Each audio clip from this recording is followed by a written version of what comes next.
Yeah, we can easily make that happen. Yeah, that's what we are talking about, right? That we can build like really good defense against Lava if you have all these death touchers. And I wanna see how that works. Is any last minute change you wanna make, or should we just run this? I think this looks pretty good. Yeah, I'm excited. So let's try this out. Let's jump into a league over here. I'm a little nervous about not having forces in the main, but I know there were a lot of games in our last stream where they didn't really save the day anyways, and maybe we just needed more firepower. Yeah, I feel a little bit about this deck the way I feel about, you know, the Ursa Stumpy deck. Ursa also doesn't play forces in the main because they usually don't need it, because they have like this density of stuff that basically all does the same, so it's not like you're protecting something. So if anything, you are actually protecting yourself from, you know, a fast kill.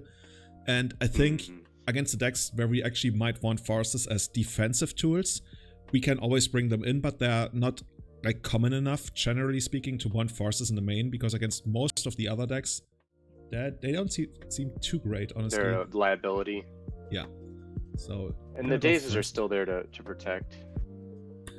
So let me see. I wonder if we're actually gonna go to town with these and like just win on beatdown at some point. I don't hate this. I almost wonder whether we just want to flash this in. I would probably hold off on that. I imagine using it as like a surprise blocker. I would just turn one Ponder just to see what's coming. But yeah. Depends on what they do. The thing is, the Ponder can't really find anything that's too relevant to us. I guess it can find a Daze. Yeah, I don't hate that. So let's go for that. The reason I like running this one out first is because the other thing is, okay, it's still gonna take a while until it becomes a 3-2. Okay, I just wanted to put on the pressure, but yeah, we can do that. Like, we're basically missing out 1 point of damage, but I think that's okay. Archive Trap, yeah, I think that's the one we're gonna keep, right? Oh yeah. Library, no. So let's see if we can hit them. Oh, oh, okay. Probably Death and Taxes. Yeah, that's fine. I actually wonder what the matchup's gonna be like. I think we didn't face Death and Taxes last time, did we? I don't think so. No. I would think we just run out the Baleful Strix, right? We're gonna draw another Brain Freeze, which is not ideal. But we can always like use the Brainstorm to put it back eventually. I think as long as they're not putting on a clock, like most of the stuff, this like Death Taxes it doesn't really impact us too much. As long as we can make our land drops, we should be okay. And this one's also gonna go like and buy us a couple of turns. Like, even if they wasteland us here, it's not the end of the world. We're probably still gonna make our land drop next turn anyway. And if they wasteland us, then they're also basically skipping their turn because the Violent one is not going to do too much. Okay, that actually tells me they got another one in hand.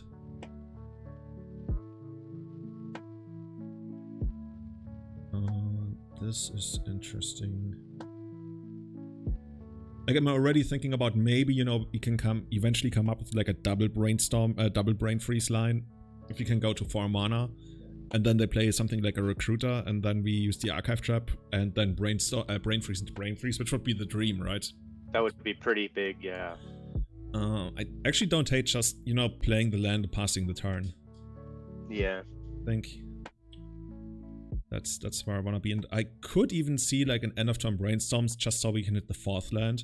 So we can actually live the dream of, you know, double Brainstorm. I don't even want to attack here, just like, we're not winning on damage in this matchup. Yeah.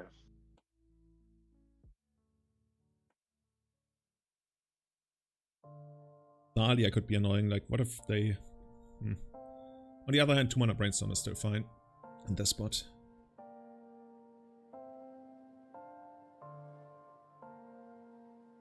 It's actually interesting that they didn't end up using their other Violent one to get the mother in. They just like used the Horizon Canopy, which meant they couldn't even like port us. That was like really weird, the entire sequence. That was weird, yeah.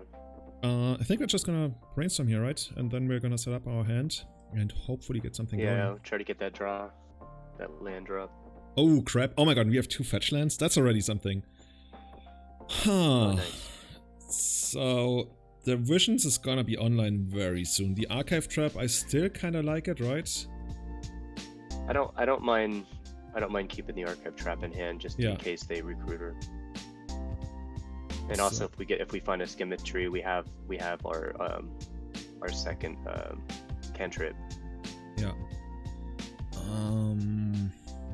So what if we sent back the Underground Sea and maybe the Enforcer, and then shuffle? Yeah, the Enforcer right now is probably the least of our what we want. I think I like it like that.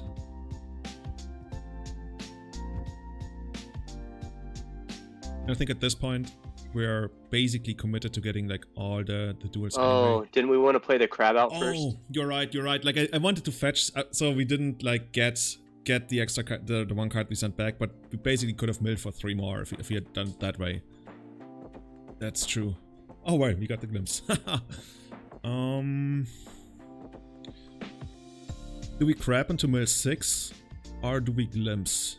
Like if we glimpse, we can also Visions of Beyond, and we're still not there. It still needs 20. Like what if we just played our crab out, played our delta, fetch, glimpse? I think that's the best actually. Yeah, that sounds good. That sounds really good. I guess the crab will probably like trade for Swords of Plowshares or something. Like if they play it correctly, they wait until we crack the fetch land and they don't do it right away. But the mana, like the equity we get on using our mana this turn, yeah. So we basically missed out on a mill 3 here. In exchange for drawing a better card, which is Glimpse, which overall I think is an upgrade. Like this is better than drawing another Underground Sea or the Enforcer. So let's see how this is gonna work. The opponent actually really can't do too much here, it feels. They're probably gonna explode as soon as the vial hits 3, but for now I'm feeling in a weirdly good position. Do we want Swamp or Island? I think we want Island, right? We got enough. Yeah. This basic over here. But we need blue more than anything. Okay. Yeah. Here comes the Glimpse. And now we are really close to to Visions, like especially if we can get to Archive Trap. Actually hit here. Dahlias. The Labyrinth. Spirit could be annoying.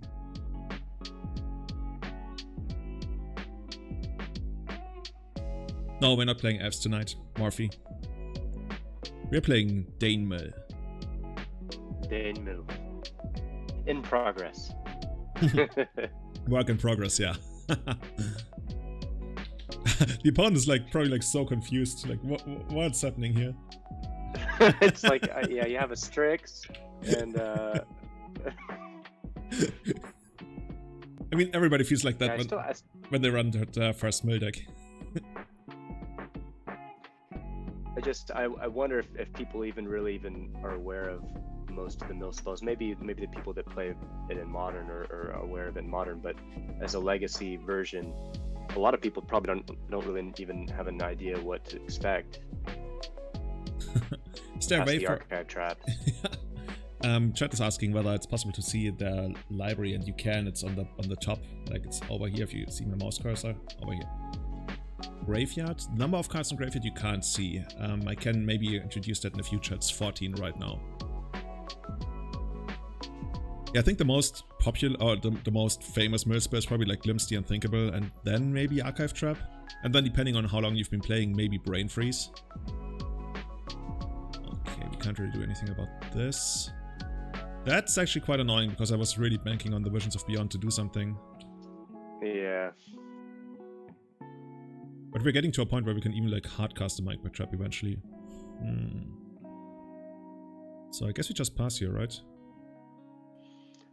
Well, can we... Prelate doesn't stop creatures, right? Yeah. Yeah, I was just wondering whether we want to flash this in, like, you know, in case they do something. And Prelate also can block, and that might become relevant, just so they, you know, they don't connect with the sort of Fire and Ice for a turn. That's what I was thinking right now. So we can maybe set it up in a way where we, you know, Enforce, and And then it's probably Brain that Freeze. best not to cast either ways, because then we have a double Brain Freeze on hand if they run out a bunch. Oh yeah, if they play, I think here they're probably gonna equip the Sword of Finder, so I don't expect them to play a spell here. Let's see. I mean, if they don't do any... Oh no, we can't block because it's protection blue, so we would need to flash in. So we can either flash in the Enforcer, block, and then Brain Freeze for 6. Or we can Brain Freeze But for 9. they're just gonna mother. They're just gonna pro black. Yeah, but the mother, though. reason... Oh, you okay, you think they're gonna do it before blocks, right? I think that would make sense. That would make sense. So, like, yeah, you're right. Actually, we'll just take the damage here. And then we might actually hope that they find something. As weird as it sounds. Also interesting, if they have Prelate on 1, that means that they can't Swords of Plowshares any future crabs that we draw. Crabs are probably not going to be too great from here on out, because we also would need to find a fetch land or something. But I think hitting them for 9 here is probably good. Do you want to just end step Thieves Guild just to get it in there? Or oh yeah, or just double Brain? Yeah, I think that Brain Freeze is probably the best we can expect to get here. Like, the only other thing I could maybe see is if they... You know what they might actually do? They might get in Recruiter and Response, because they might be scared that we mill something they want to get. And then if they're Recruiter, then we can Archive Trap and get the second Brain Freeze even bigger. I think that's maybe what they're considering right now. Oh, this is only mill 3, huh? They didn't cast anything. Yeah. I just realized that. Yeah, but it's overall it's gonna be mill 9, because we already had something. So I'm hoping that they're gonna, like, maybe use Recruiter now if they have it, so you can finally get the Archive Track to work. Oh, they're like, okay, you get everything.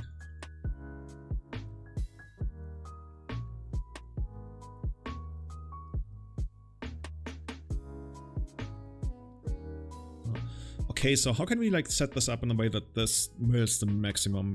We flash it in, trigger on the stack.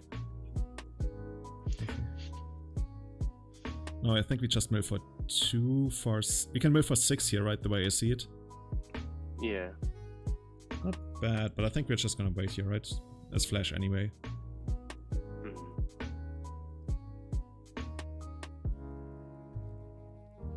Yeah, I'd love to be able to visions right now. Oh yeah, dude. I think if we could visions here, we probably would even be ahead.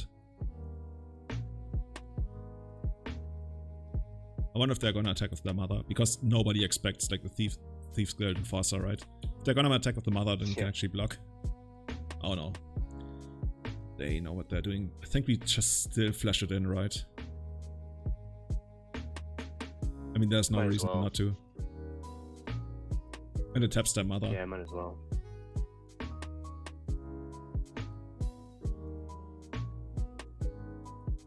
One's reading right now.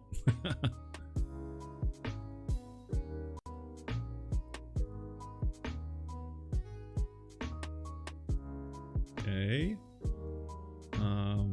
That's probably gonna be a Recruiter then. Oh, Skyclave Apparition. Do you, before damage, do you want to flash to any other Enforcer just so we get another trigger, mill trigger? Yeah. Basically in response to the apparition, right? Yeah.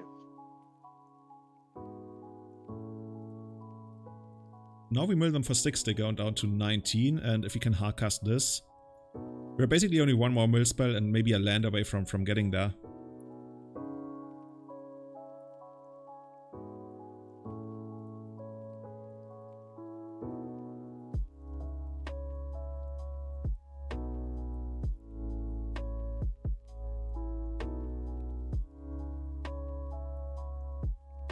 Oh, they're letting us block. I think we snap block here, right? That's 6 damage that we save, basically.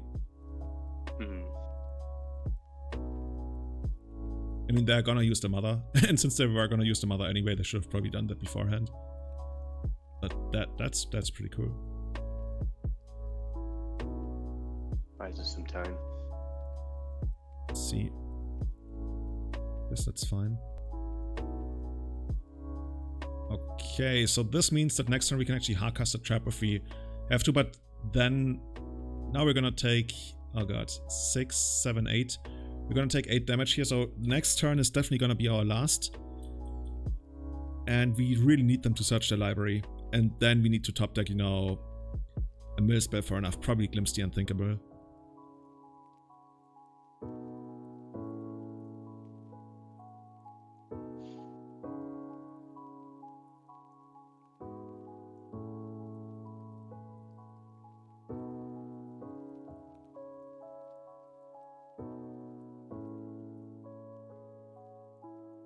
Let's check out what they have. Like nothing special in here, right? I guess Spirit of the Labyrinth. That's pretty standard these days. Wait, they're doing this main phase? Okay. Why does Spirit float mana?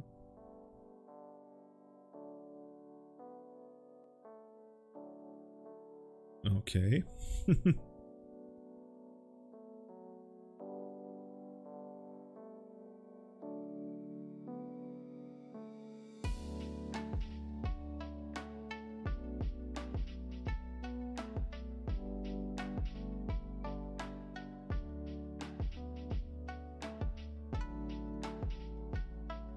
Yeah, that Mother of Runes has actually been really annoying this game. It's funny, you would think that card's not that great against us, but without it, we would have been like in a really good position. Oh yeah, having all the Death Touchers. The visions? Okay, okay. That was close though. That was really close. Like actually, should we even show them? Maybe they don't know about this card. Like I just wanted to cast it to see like 30 more cards of the deck, but I think there's nothing we can really learn. And them being aware of this card is probably worse for us, I would think. Let's see what we can do with the sideboarding. I was thinking about Death and Taxes earlier today. I was looking at a list, wondering how we're gonna do against him. Yeah, I think if it's this popular, there's like the most common things that you could have is like Plague Engineers maybe, but also Dead of Winters, right? Dead of Winter would be like really good against them. It's just like so niche. I put this deck together in paper yesterday, and I came across Dead of Winter, and I thought about it for a second. I don't hate it. Like if it turns out that Death and Taxes is actually gonna be more of a problem than I thought it would be, then maybe. Like I really don't hate the thought of it. So, what's looking at you right now if you look at the sideboard? I think Bitterblossoms look pretty good. Maybe the Brazen Borrowers. You know, if that can take out a prelate or bounce. I don't know if that'd really be something we'd really target, but I'm thinking of those five. I don't really think much of wanting the forces in here, the Leylines. Yeah, I really like the Bitterblossoms. The Brazen Borrowers, that's a good point about bouncing the prelates, right? The prelate was actually quite annoying here. What is something we could take out? Like, I don't hate... Yeah, but then again, just taking out, I don't know what I'm taking out if I would miss that more. Yeah. The traps, you know, I don't know how many recruiters they usually run, but it seems like even though they're not doing fetches, they still have between, you know, mystics and our symmetries and the recruiters that those might be online. Yeah, they got a couple of search effects, right? That's kind of like what the deck is known for, so I kind of want to keep them. And like we saw, we can sometimes even hardcast them, even though it's probably going to be hard with Thalia. Like, I'm looking at the Dazes. Pat Dan is also making a good comment in chat about like Dazes maybe. I'm not too hot on them. Yeah, I could see taking 2 days out for the Brazen Borrowers. Take 2 of those out. We still need to cut 2 more though. Oh,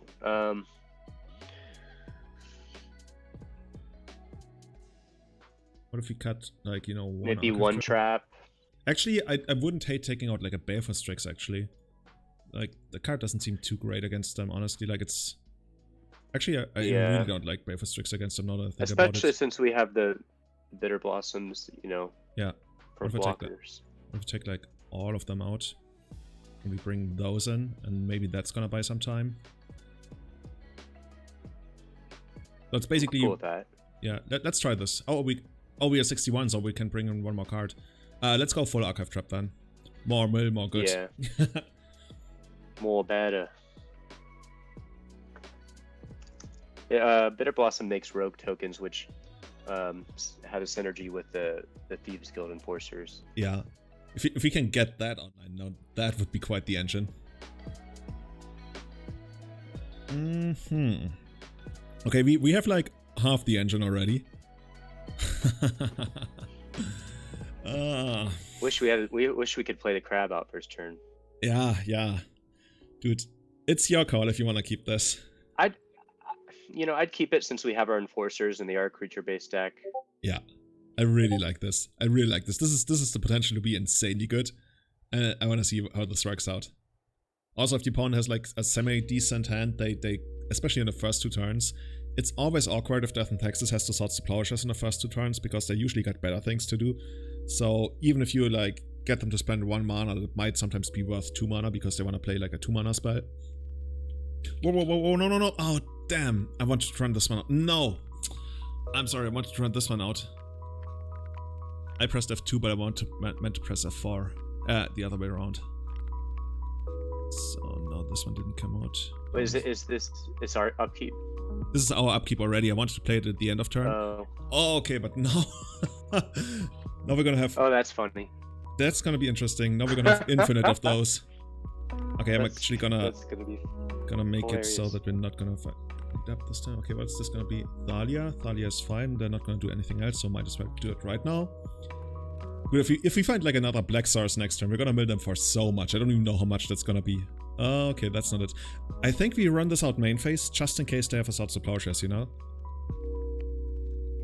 Because right now they can't do anything about it. This already mills for 6, so how much does the next one actually mill? Next one mills for like 2, 4... Oh god, so much. How much does the next one actually mill for? So it comes into play, it's for 2. And then both of those mill for 2 again? Is that how it works? I haven't even thought about how it adds up. Yeah, that's the main thing why I felt so drawn to them. But it triggers itself as opposed to... yeah. Oh, and we got the Archive Trap going now. Okay, this is gonna be interesting.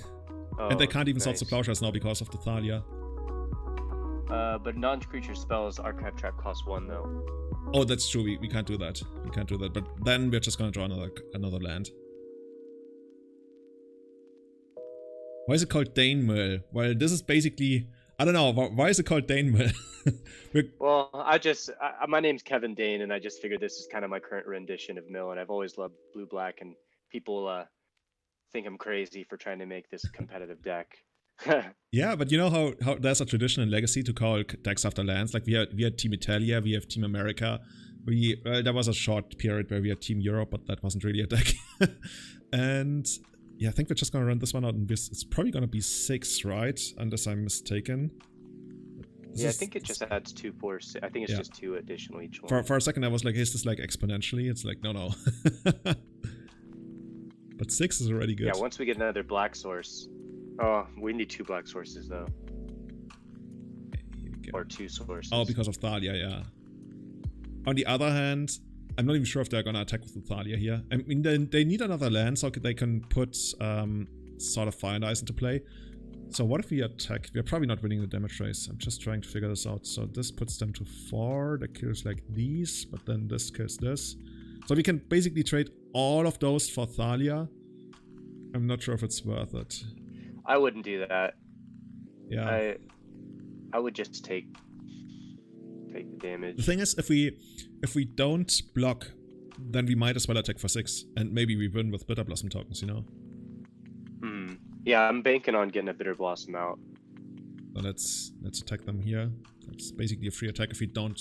Yeah, I think we're gonna lose one of them if they find a land, right? That's just how it works. It's funny we found all 3 of our copies.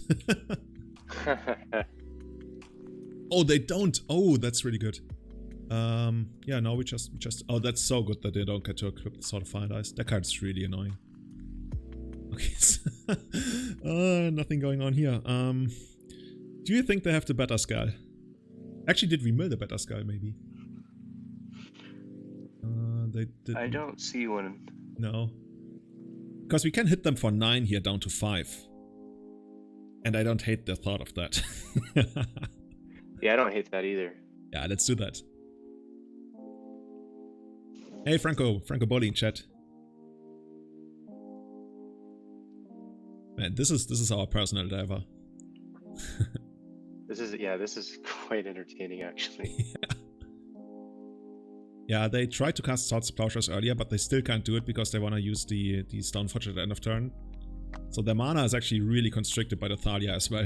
Which is kind of funny. Like, our mana is constricted just because we don't have mana. They're down to 5, wow. I think there's even a world where they can't even attack here. Like, if they equip and they didn't find another land, and they attack, they're gonna take out one of those. But then they already need to jump block the other one. They go down to 2 life. I love this card already. Did you see that that new Monarch mill card coming in Commander Legends? Oh, the blue one for 3 mana, right? Yeah, that one looks pretty cool. I think that one could be like the kind of slot that we had in the past for something like Ashiok or so. That's basically like a grindy card for control decks. Oh, they found the land, by the way. I think the white one, and like especially the white one, is gonna be really good. The one that gives you like tokens. Oh, come on. Still no land. And we are pretty sure they got Swords to Plowshares, but I guess we just gotta attack anyway. Like, is there... Like, we can't double block next turn, because it looked really very much like that, Swords to Plowshares. Unless we mill. We might as well just attack. Yeah. And basically, the way what's gonna happen here is probably they're gonna take one of those out. and then take 3. And then they're gonna kill the other one. But we have milled half the deck. Yeah, the mana situation really hasn't worked out for us. That's unfortunate. It's running off 1 land. I mean, it's kind of funny still bringing them to 2. Yeah, bringing them to... Oh no, you know what? Is 8 or more cards in the graveyard? Why did... Oh, because of the first strike. Oh, I forgot he was first strike. Yeah. I think the Brain Freeze is not gonna get us there. Yeah, without the mana, we basically milled half the deck and got them to 5 life with just like a single swamp.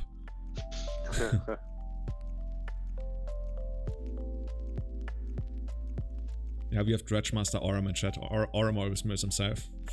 Aurum is basically... Aurum, I like the prison aspect of milling the opponent.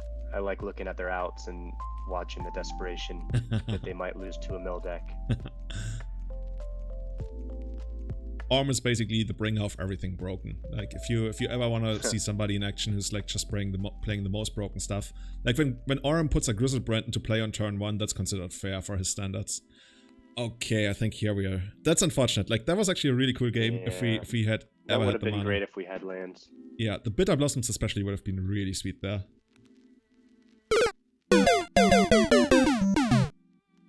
That's unfortunate. But let's try again. Yeah, I totally blanked on Thalia having first strike. Yeah. I'm wondering, how does this game play out if you find the second land? Then we flash that guy in, and second, then we flash basically all of them in response to the trigger on the 3rd turn. Oh my god, that's so much mill. That's so much mill. I mean, okay, we probably can't get the turn 2. Oh, we do get the turn 2 Bitterblossom because we were on the play and they don't have Thalia yet. And they can't really deal with an enchantment. Yeah, that would have wound up pretty decent. Yeah. But let's see how the next one's gonna go. I'm waiting for like a 4 crab game. Yeah, the 4 crab game, like the one that we just had, but with mana. Yeah. This looks playable, right? Yeah, I'd go with this. I think we're gonna go with this. I mean, we can do our archive trap thing next turn. As soon as turn 2, yeah. Or I guess even turn 1. More like turn 2. Like, we won't be able to draw it, yeah, that's true.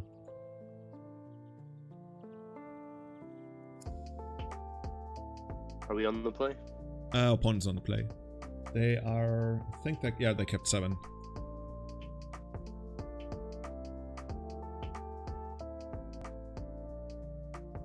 They're still trying to figure out what's it gonna be. It's actually unfair if they mulligan, you know? Like, this one is not mulliganing, but if they're mulliganing, they have more cards in their library. That's unfair. You need them to always keep 7 so they can, like, draw the maximum number early on. Is this gonna be some kind of Rockdelver, maybe? Can't really say, right? Could be Infect.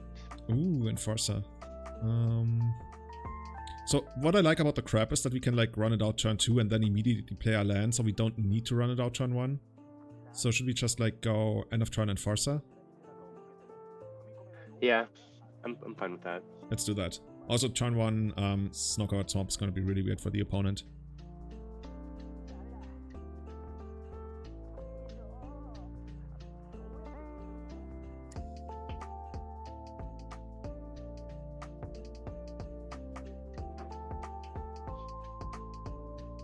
Okay, nothing from the opponent's side. So you still think Snowco's probably the best deck going on right now? I think it's Rock Delver. It's probably Rock Delver by not a too significant margin, because I think Snowco is also like decent. But I think it's Rock Delver, Snowco, and then we will see how good Death and Taxes will turn out to be, because that was like quite a surprise in the Eternal Weekend how well it actually did. But I think it's definitely Rock Delver, Snow, like 5-color Snowco, and then maybe even tier like Doomsday as a tier 1 deck. It's just like not many people are playing it right now, but I think it's really, really good. Did it get more upgrades in the last set? Nothing new really, right? It's just like the Thassa's Oracle, but that's already been quite a while. So that's just like more and more people are slowly picking it up again. Okay. So here we can't do the crab thing just because we have the, you know, the swamp. That's gonna be awkward. Because we can't cast it right now. We also can't do the Scheming Symmetry thing because of the basic swamp. So we can either just like straight up glimpse them, or I'm pretty cool with the glimpsing. Yeah. Or just I like the cool glimpse. with just glimpsing. The only other option that we have is that we're basically pondering or brainstorming to find another Thieves Guild Enforcer, maybe. But I agree, I like the glimpse here. Like, if they have become immense, which is usually only like a 1-off or maybe a 2-off, that's pretty good for them. But I mean, we can't really beat that card all that well anyway. Hey. And we might as well attack because we can't block. This is actually quite the clock. We just played a 3-2 on the first turn. Also good to know we already hit 2 Dazes, and as it seems like they don't play Daze anyway. Pendelhaven is annoying.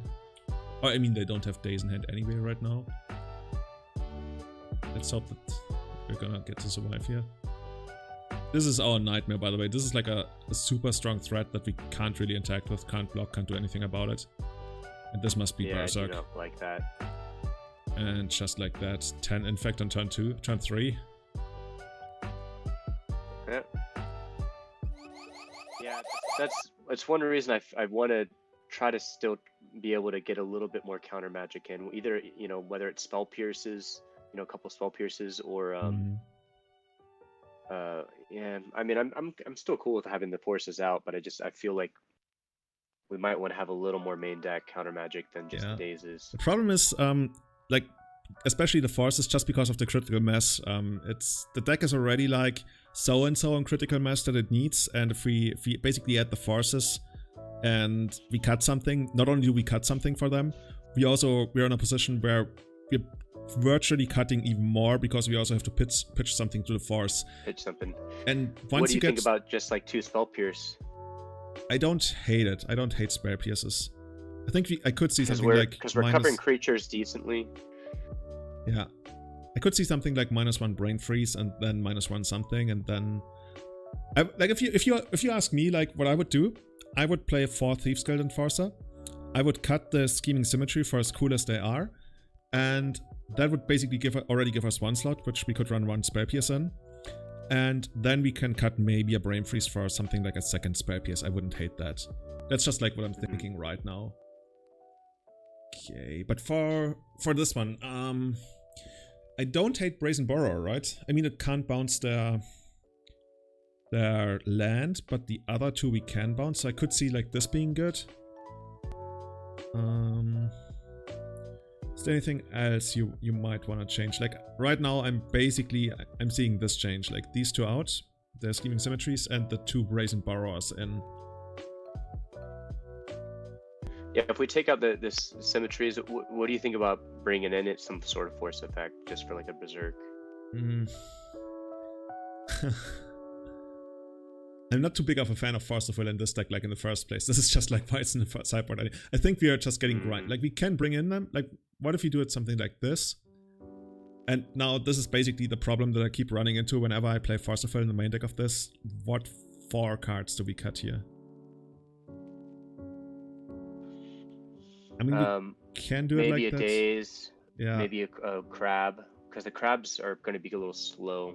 Yeah, the thing is, the crabs is But they are basically what. blockers. No, the crabs is what makes it work that we get to run Force of Will in the first place, because they actually provide critical mass over time, whereas the one-shot mill spells, they're not that great. I think we can maybe take out a Brain Well, if we Freeze. did take a crab out, why don't we take out a Hedron instead of runes, since runes... I guess it doesn't really matter too much in this matchup. Oh, I still need to cut one more card. Here we go. I guess Hedron is just overall better, right? I mean, we're never really targeting it ourselves, right? That's true. That's true. We get the extra defense on the rune. Yeah. That's actually really true. So, as I was just like saying earlier, the thing is that critical mass is like the #1 problem of the deck. Like everything is okay, but critical mass is always going to be the #1 problem, because only if we get to that, then our spells are actually going to be effective. And if we run Force of Will, that's heavily going to decrease our critical mass. And the only way to really build the deck in a way to make up for that is to have recurring mill spells. You know, stuff that keeps doing stuff, and not like one-shot mill spells. And that's why I like the crabs, that's why I like the enforcers. And I think if we were to try to construct the deck in a way that we're gonna have more non-mill spells for protection, then we should really try to maximize on the permanent mill spells, because they have the highest potential. And then if we get to protect those, then that's gonna make for even more mill. And then we're also gonna have like good uses of the forces, for example, in matchups where they are not very good, so we can actually use them to protect our recurring mill sources. And that's basically how I see it. Okay. About this hand, I think we keep this, right? Yeah, I'm good with this. Yeah, looks good. And then we're just gonna Enforcer. We might actually main phase Enforcer, the thing. On the other hand, you know what? I think we probably shouldn't main phase the Enforcer, because if they go fetch and then we want Archive Trap, then we don't want the Archive Trap to be dazed, right? So let's try it like that.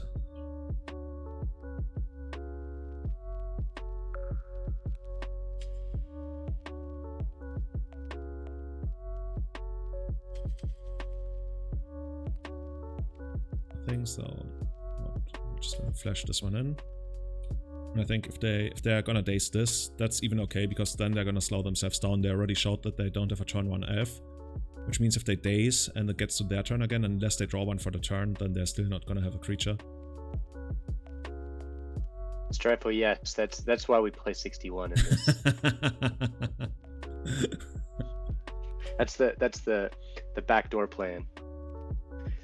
So can we actually get 8 cards into the graveyard? We can't really, right? 8 or more. We need 6 more cards. I wanna attack for 2 more, but I mean, is there any way, like if we brainstorm, what can we find? Like if you find a second copy of this that's not doing it? I think we just attack for 1 here. Yeah.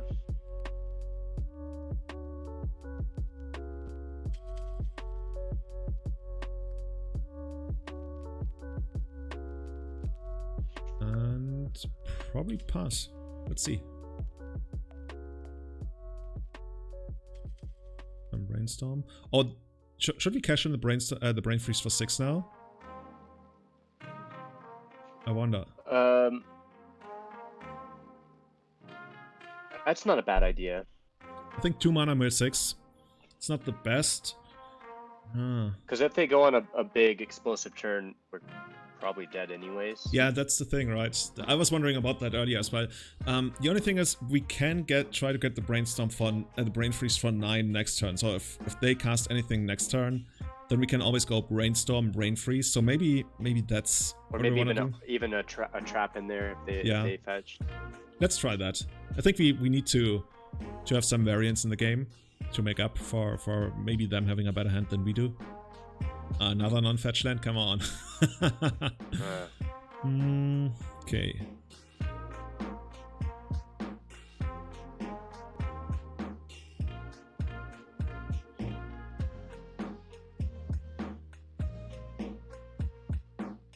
That card is so annoying for us. It's basically the best card they can have against us. Yeah. I think we almost need to brainstorm here at the end of turn. But I'm not sure. Yeah, I'd brainstorm. We gotta find something. Doesn't feel great, but maybe.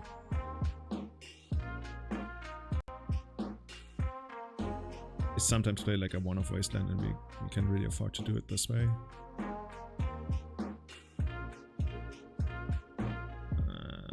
Great. I guess we're just gonna keep like one of the lands, right, and shuffle the other one away, I would guess.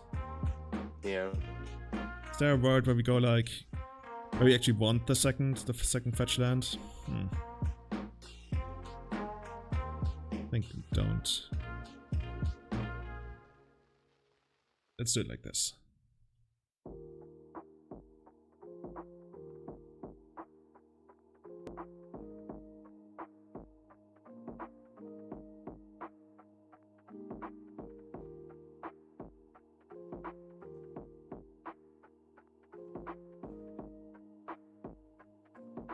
So I would say we just attack here, like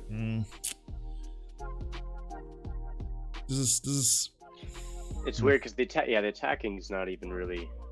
Yeah, like the attacking can be better if we go for, you know, brainstorm, brain freeze, then we can actually grow our enforcer. It's just if we do that, then it's like we're showing them that we got nothing, and they would just go in for it. Whereas now they at least have to like respect some kind of removal spell. Yeah. What if we fetch and go for the ponder? So we get at least some stuff going. Yeah, I like that.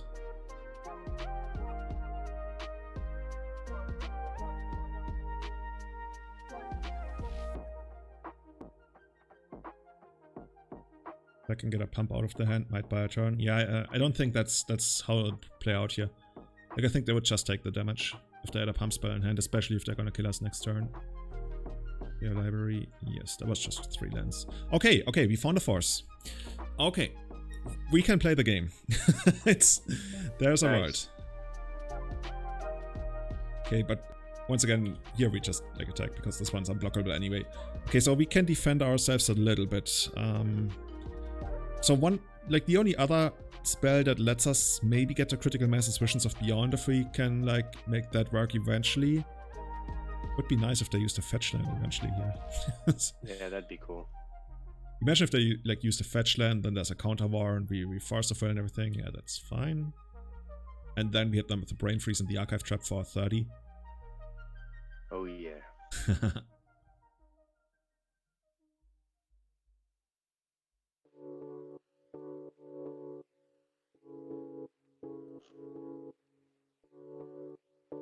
So not they've played a brainstorm. Like there's a world, right, where they go for a fetch land afterwards.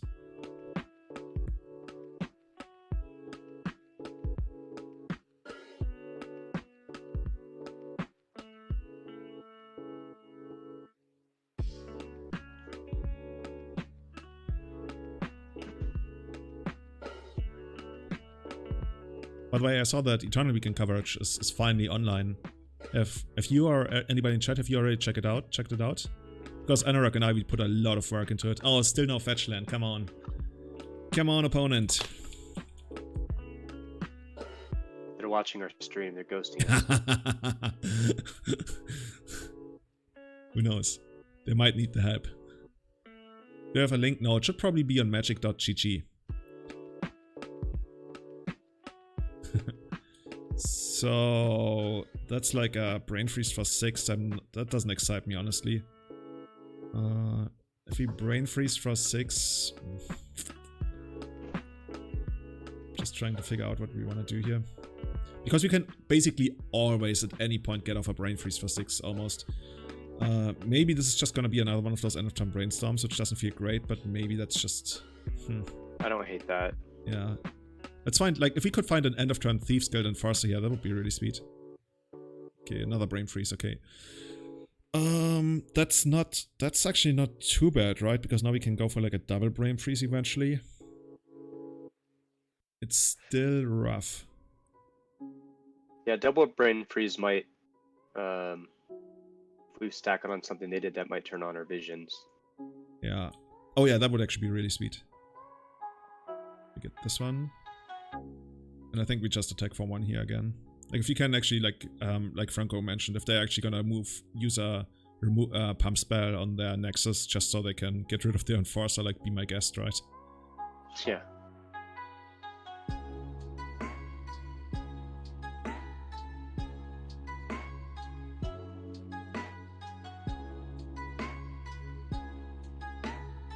Have you ever done that? Gobo Hunter in chat is saying, "You've activated my secret trap card." Have you ever done that to somebody? I never done that. I might have to though. I would immediately jump to doing that. That would be like my thing.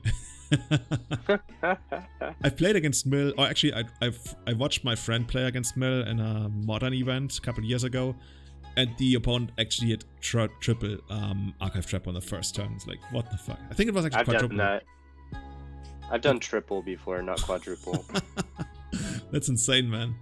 You know what the best part is, like when you actually like mill almost out of their win conditions, and then they're like, "Oh, my deck is full of like cantrips." Yeah, that's why I play this deck.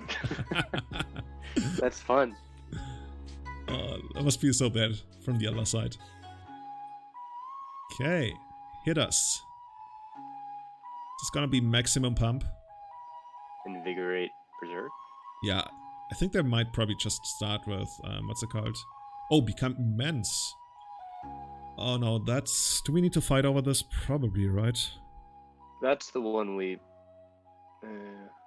Yeah. Do they have... Yeah, I would take that out. I would counter that. Just because it also, like, it initiates a counter war, and I think we pitched the Archive Trap, right? Because the Visions is the one thing that can get us into the game. Yeah, we want the Visions. And now we see what's gonna happen. Oh, they force back. Storm is already like 3, so... This is already like, if they force back here, then Storm is 4, then this is 5 and 6, that's 11. That's mill 33. Not too shabby. Yeah. I mean, if we don't die here, I guess. So, at this point... can we actually... Is there like a world where we go... No, we definitely don't do want a Brain Freeze, right? Because I was wondering whether we could... I would wait until, unless they pump... If they pump again, obviously we're just dead, but... They might still do something after... Well, I guess they don't have any colored mana. Yeah, I think Invigorate would still be a thing, right? Oh, true. That's the one. So I was wondering if we Brain Freeze them, that's just not enough to get our Visions to draw 3. So right now we basically need our Visions to hit exactly Force of Will. I mean, we could Brain Freeze ourselves to get to 20 and then that draws 3. It's probably the better out. I would just Visions to try to... You want to try that? Well, we gotta fetch anyway, because there's a fetch land on top right now. Can you Visions hold priority, then Brain Freeze? That might actually be a line. Let's think about what if we Visions and then Brain Freeze. Actually, that's smart. Chat is suggesting that right now. Yeah, I like that. Let's actually try that. That's actually a really cool way to do it. So let's do it like this. We pay, and then we keep priority, and then we Brain Freeze them. And that's for 18 plus 20. That's plus 2. That's exactly 20. Ha! Okay, that would be so sweet if you found Force of Will here. I mean, there's still 3 left, so you know, there's a chance. It's possible. I mean, we're still taking a bunch of them, a bunch of Infect here, but it would be cool.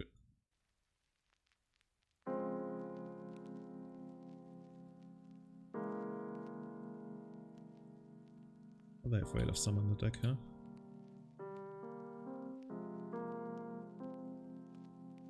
Oh, it's even 23 in the graveyard.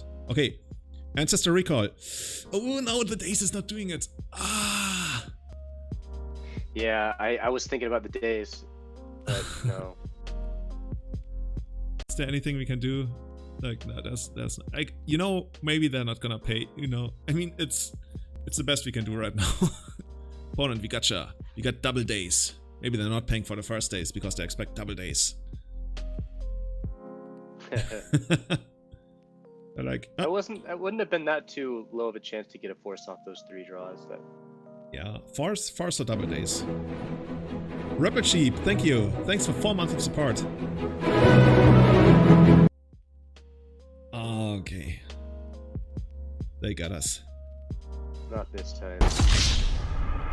I don't even mind when we lose to this because I enjoy playing against different decks I normally play against.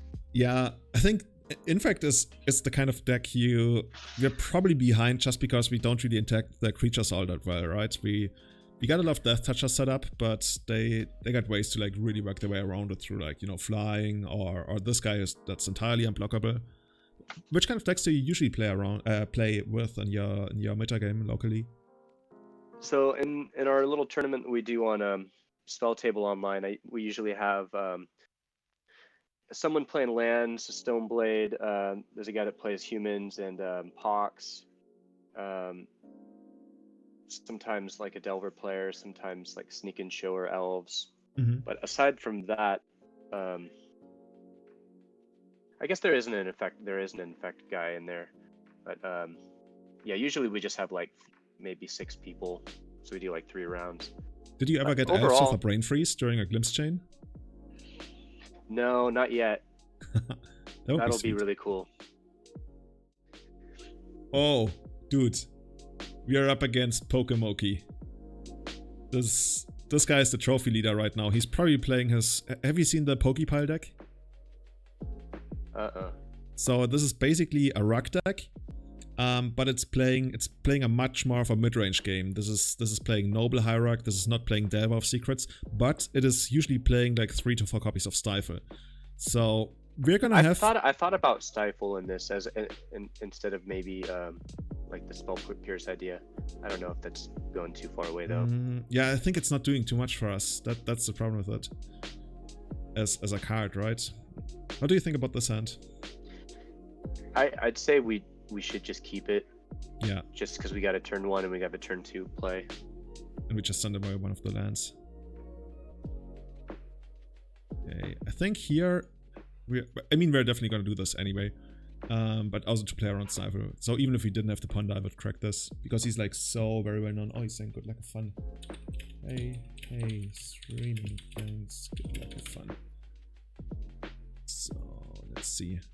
It's gonna be a little bit awkward because he's playing like Uro, and if we ever mill him like for his Uros, that's not ideal, but overall it's gonna be worth it probably. So I like keeping the Baleful Strix just because we can like block Uro and stuff, and it's gonna buy some time. Brainstorm isn't the worst, so we can get rid of excess lands, and the Flooded Strand we'll probably not end up drawing anyway, I would think. Every library, no. Let's put Strix on top. Oh yeah, put Strix on top and draw it right away. Yep. I'll let this happen.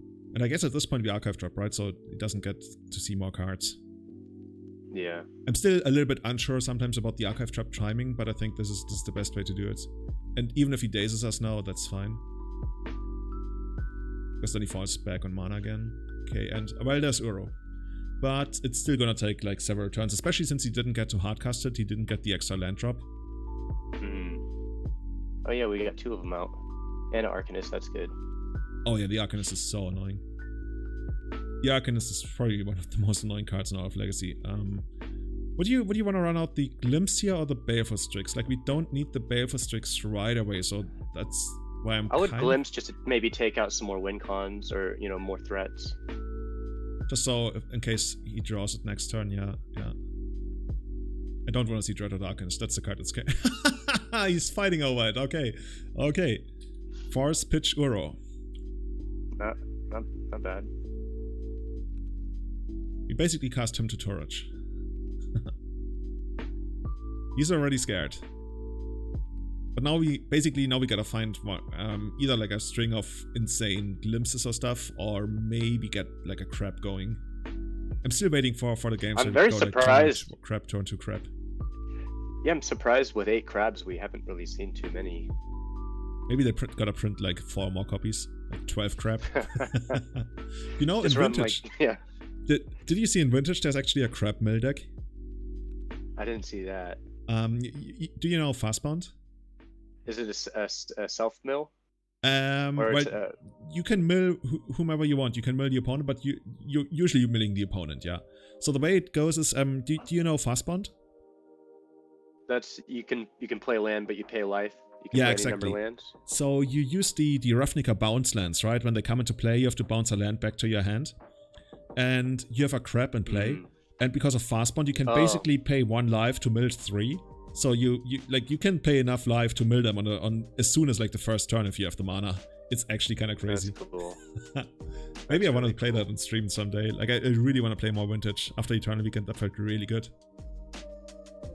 So I've never played Vintage. It's worth it. It's a lot of fun. Sometimes it feels little bit like too much when it's thrown your way, but if you like just make logical plays and everything, it's actually quite good, honestly. So here is this our main, right? This is our main phase, yeah. This is our main. So I was thinking about Baleful Strix, but you know, I was also just thinking in the term Brainstorm. Or we haven't made a land drop yet. We can still make a land drop, yeah. Yeah, so maybe just the Strix. So the opponent just preordained and put 2 on the bottom. I think, yeah, we probably play the Underground Seed just so it doesn't get dazed, because I'm not sure he even plays Daze. Does anybody in chat know whether the deck plays Daze? But I think right now I kind of like the Baleful Strix too, yeah. And then maybe we can find an Enforcer here, like off the draw. That'd be sweet. Looks like he's a little bit... Nah, we can't really say. Like, if he misses his land drop now, then we know whether he's short on mana. Or like on red mana. No, okay, he's not. Sylvan Library. Guess we just let that happen. The card is actually really good against us. That's quite unfortunate because we can't really punish it unless we have Enforcers. Once again, Enforcer. Dude, I just love this card.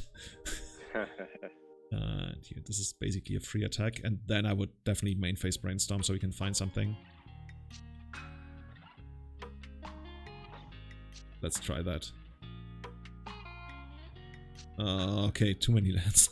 It just ships something. Yeah. And here I think we just... This is the earliest, like this is the last moment that we can try to fetch before they get their library going.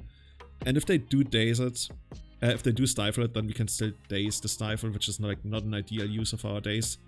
But at least we don't have to draw those annoying extra cards, like those 2 lands that there are on top.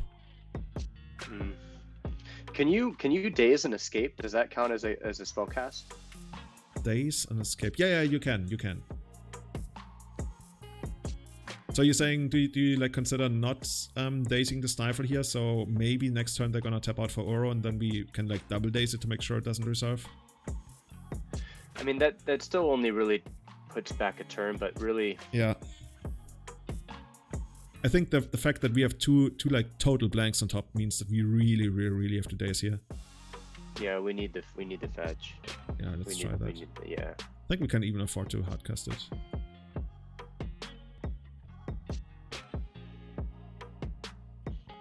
Okay.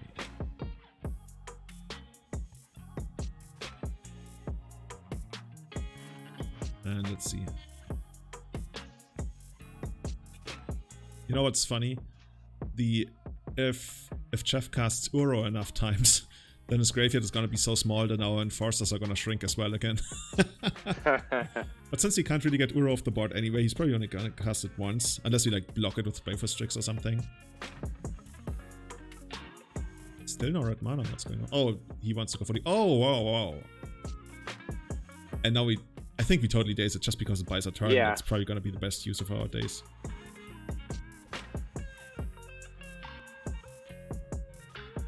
He paid so much life for this library. Imagine Flash and Enforcer attack for 4 here. No, we get a Visions from Beyond next draw into like triple Enforcer. Oh yeah. The race is on. Thing is, he might even force a full. That's just because of the crazy card advantage he's got, and that would be like such a good tempo play. Okay.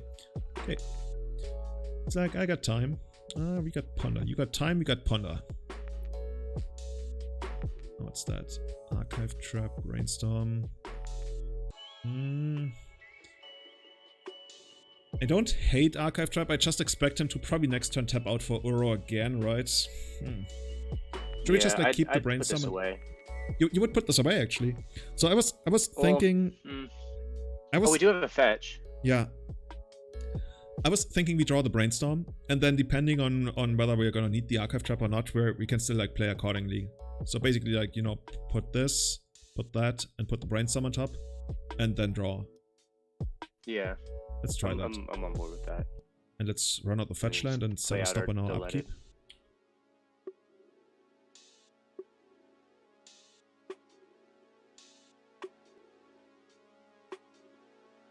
I wonder if he's gonna pay even more life. That would be insane.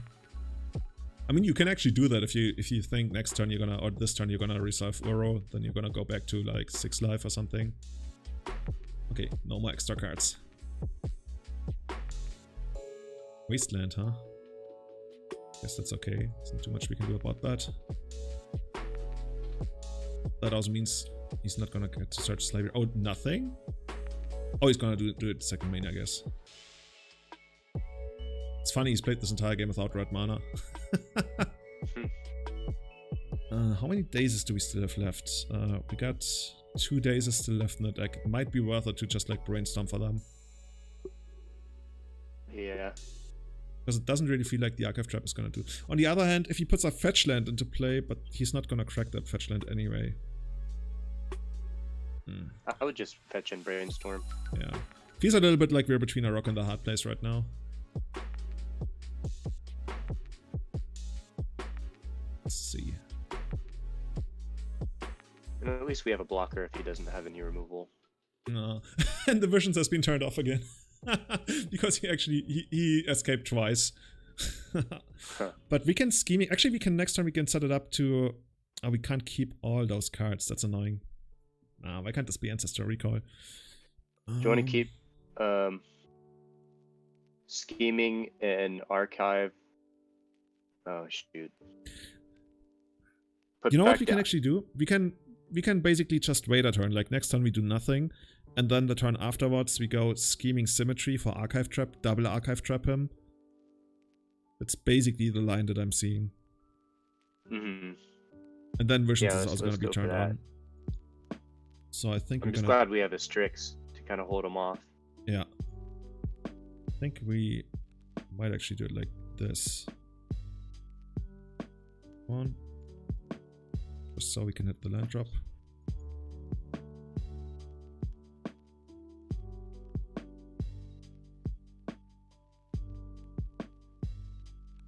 Astrolabe, okay.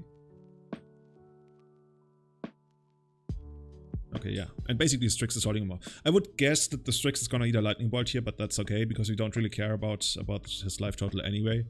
The extra card draws the thing, so he needs Forces, he needs Forces of Negation, Force of Will, and that's gonna be the cards that are gonna decide whether our plan is gonna be successful or not. So we're basically hoping that he's holding like a bunch of Lightning Bolts, additional copies of Uro, maybe of Astrolabe, that kind of thing. Oh, he's got a fetch, but that's probably not gonna be... Oh, we're just trading here? Do we even wanna trade? Probably, right? Yeah. Yeah. It ties up his mana a little bit. The only thing is, like, it allows him to escape again, which is gonna make our Visions of Beyond a little bit worse. But I think with the double Archive Trap that we've set up, that's probably still gonna be enough. Because that'll be lethal. Yeah. If he doesn't have a Force. It's just, he's gonna have 8 cards now in hand. That's so hard. We will see. Maybe he doesn't expect the second Archive Trap.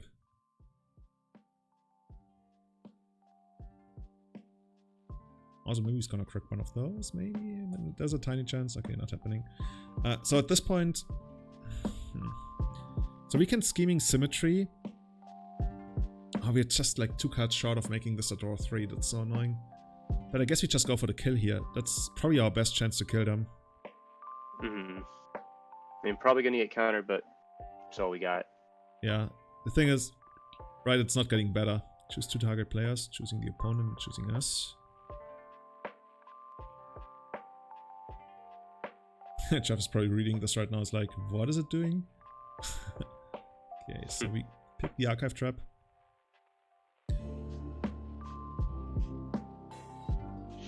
Now we basically get into 18 cards in the cast for 0. Basically get into 18 cards in the graveyard, which is so unfortunate. I just hope maybe there's a world, you know, where he like cracks these 2 things to hardcast Force of Negation. Wait. Oh, never mind. Okay. And so this one's countered. And then we're gonna draw the other one, and then we're gonna try again.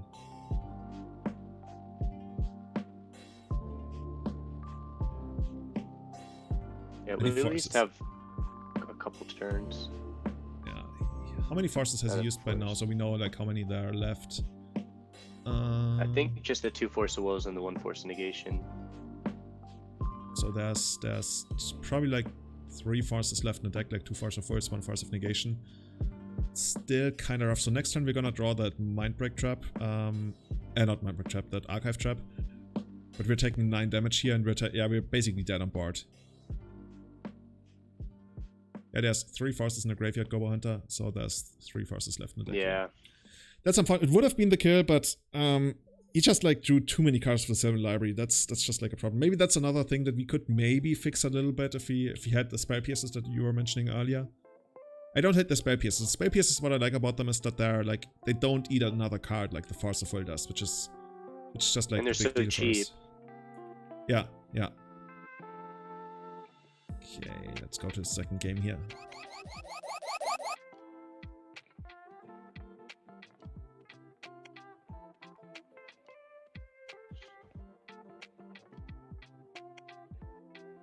Not too disappointed. I mean, that's... Yeah, the library was the thing that really... outs. Yeah, if you think about library drew like 4 extra cards or 5 even, that was like quite annoying. I think Bitterblossoms are definitely coming in here. And then I'm not too sure. So Bitterblossoms for sure. Leylines maybe for the Uros? Is that too... I don't hate it because they also shut off Dreaded Arcanist. The awkward part about Leylines is then we also gotta take out our Visions of Beyond probably. I mean, we don't have to take them out because they still cycle, which is like worth it. Could see Leylines. Like his deck is really relying quite a lot on the graveyard. I'm just not sure what to take out. The thing is, like, I always feel like we have to take out Scheming Symmetry against any kind of blue deck because, especially if it's like, if the matchup gets grindy. I think Scheming Symmetry is just something we do against like non-blue decks for like a quick kill or something. Yeah, let's take this out. Then we have to take out like 5 more cards. What's it gonna be? I think it once again might actually be the Baleful Strix. Just because just do 2 Bitterblossom? I think Bitterblossom is probably gonna be our best card in the matchup. Okay. If I could, I would play 5. I think the matchups are gonna be really grindy, so I basically want to take out anything. Maybe, you know, maybe even like 2 Dazes. We have to take out so much stuff here. I think I actually want to take out the Baleful Strix because we can't really use their body. Because blocking Uro, that was okay, but it's still not great. It just still doesn't stop them completely, yeah. Yeah, and against Dreaded Arcanist, they're gonna die before they even get to block Dreaded Arcanist. And basically, like, Leyline is already doing, like, a good job at that. And then I think we're gonna ship it like that. The only thing I'm looking at is maybe another Daze, but there's nothing I want to cut. Like, I could see cutting, like, a Brain Freezer, but it's... I think if the games are gonna go long, I like it like this. I think we're gonna do well if we get our Thieves Guild in for... like, especially against those decks, I really think the Enforcer Bitterblossom thing is gonna be our main path to victory, whether it's mill or whether it's damage. Yeah, because it also helps against them just getting a bunch of elks and stuff. Awkward hand. Oh, we got the Leyline, so if we keep this, we are only putting one of the Leylines into play, I would say, and keep the other one for a Brainstorm. Or we can't play more Archive Traps, Triple Cheap. We already play 4 Archive Traps. The hand doesn't really have too great of a plan, but it's not like that's the kind of hand you... It's not terrible. Yeah. I think I like keeping we it. We could even cycle the visions. Yeah. If we have to. Let's try this. And you agree that we just put one Leyline to play because I don't think they're gonna have like enchantment removal post board.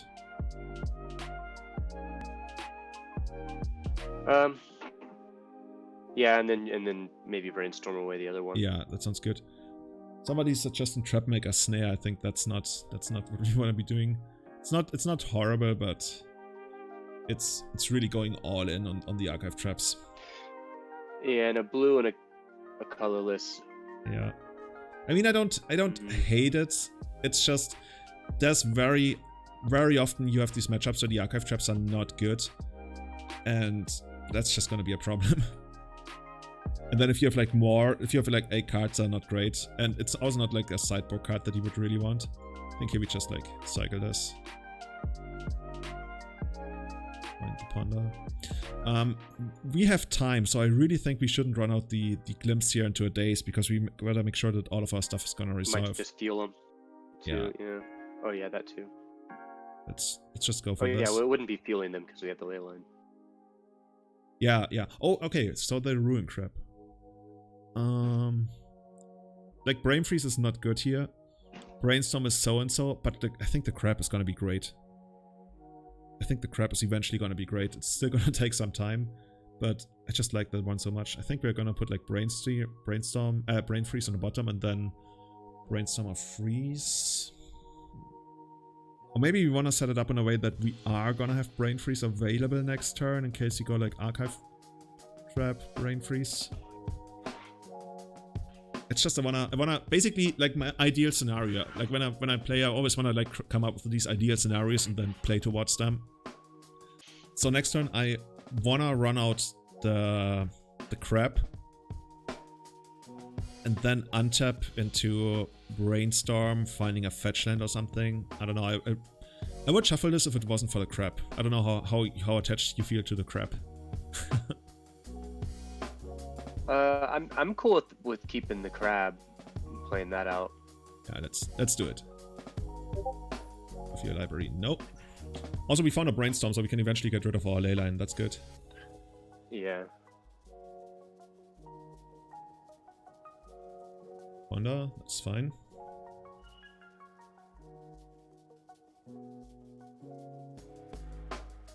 Ponder did not shuffle. Okay. So I think this is just like a naked Crab here, and I don't think it's gonna die. Unless they, I don't know, Uro it or something, but that's okay, I think. And basically the way afterwards would be like we untap, we draw the Brain Freeze, and then there's like fresh cards on top, and then we can Brainstorm into a fetch land, and that's already gonna give us like a mill for 6. That's basically how I'll play this turn. The other, I think there's no other options really. Yeah, let's do this. Like technically the other option would be to Brainstorm and find a land, like we already know the top card. Yeah, but neither of those options is really great. And I think here we just Archive Trap them. Yeah. Not gonna get better than this. There's a world where they have Pyroblast though, so I very much expect it. Okay, nothing. So what did we actually mill here? Okay, 3 Oro Scan already. Okay, I think that's all of them. Oh, and they have the Lightning Bolt. I mean, so be it. Surprised they still have that in the deck, but I guess they anticipated the Crabs. All of the Oro Scan. Like, what they could have done, I mean, they're probably not playing a 4th Oro. Okay, we can't. Oh, that's annoying. What they could have done is they can still like cast an Uro and then stifle the, you know, the sacrifice trigger. But with 3 Oro Scan, I don't know if they're playing a 4th copy anyway. Yeah, 4 seems a little much. Yeah. So now they have Narset. Oh, Narset's annoying. What did they reveal? They revealed Brainstorm.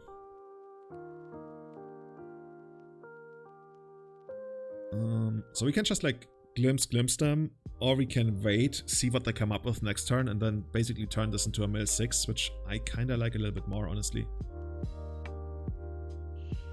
I mean, the upside is of casting Glimpse here, actually, that's not too bad either, because right now they can't Pyroblast. They can only Daze, and I don't know if they... Did we mill any Dazes? Honestly, I don't even know if this deck plays Daze, because this deck is quite different. I'd probably side with just glimpsing. Yeah, I like it. I forgot that they could untap into like something. Or they can stifle the Brain Freeze, that's true.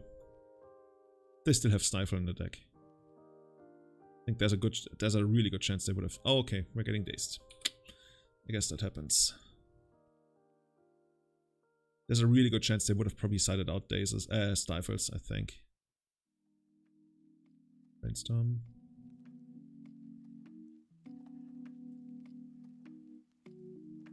So the enchantment you mentioned, the blue enchantment for 3 mana, I think that could actually go well with our Death Touchers.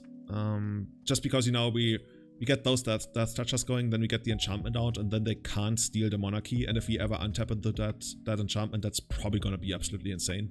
Because if we untap into it without having taken damage, then we're drawing our second extra card already, and we're gonna mill them for 10. And we milled 10. Yeah. I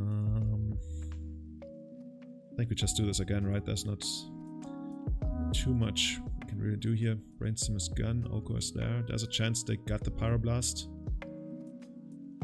Looks like they got it.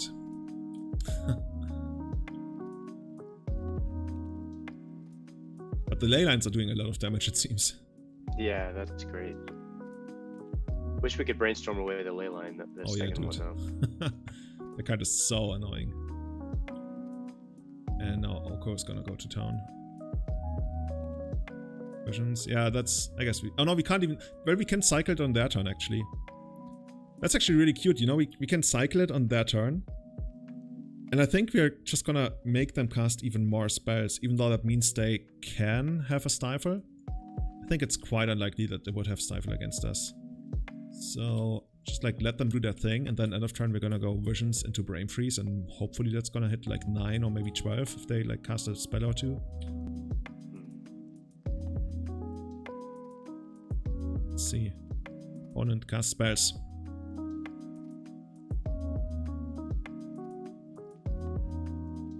Franco Body is asking whether Mill is a little bit like Burn, but instead of 20 life, you're gonna try to hit 60 cards. I think it's similar to that. I think they have actually been like... They've been making the Mill spells in a way that they scale with exactly how the Burn spells work, so you need like a similar amount for both of them. I think that's kind of how it works. I think we got a Brain Freeze here, right? It's super unlikely they will ever fetch again. Yeah. They only casted the or the Oko. No, they didn't cast anything this turn, unfortunately. So we're only milling 6, but it's gonna be hard for us. Is there any way we can get to more than 6? I'm not really seeing it because they will probably never fetch again. They already have 5 mana, which is all they need.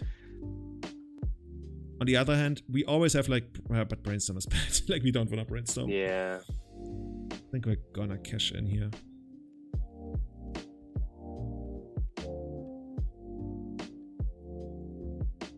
Well, we could always just cast the Brainstorm and throw it away, but yeah. just run to the storm. The problem is we wouldn't even just be throwing away the Brainstorm. We'd also be like locking up our next couple of draws because we still have to put stuff back, right? So that's... But I mean, we wouldn't be able to draw through the Narset, so it would just fizzle, yeah, but we still need to put 2 back, right? So we basically would be discarding 2 cards. Oh, yeah, I forgot about that. We still do that.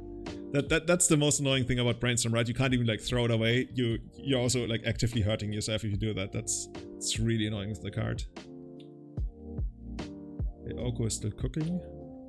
Well, we're almost a hardcast archive trap. Yeah. It's just like 5 cards in hand. That's gonna be rough. Oh god. That's the stuff that sometimes happens with the Leyline. So, going back to like general strategic approach of the deck, I think to make Mill work, you need so many spells that are like not one-shot things like Brain Freezes and Glimpses. Like Brain Freeze can work in the right kind of thing, but right now it doesn't feel like it plays out that way.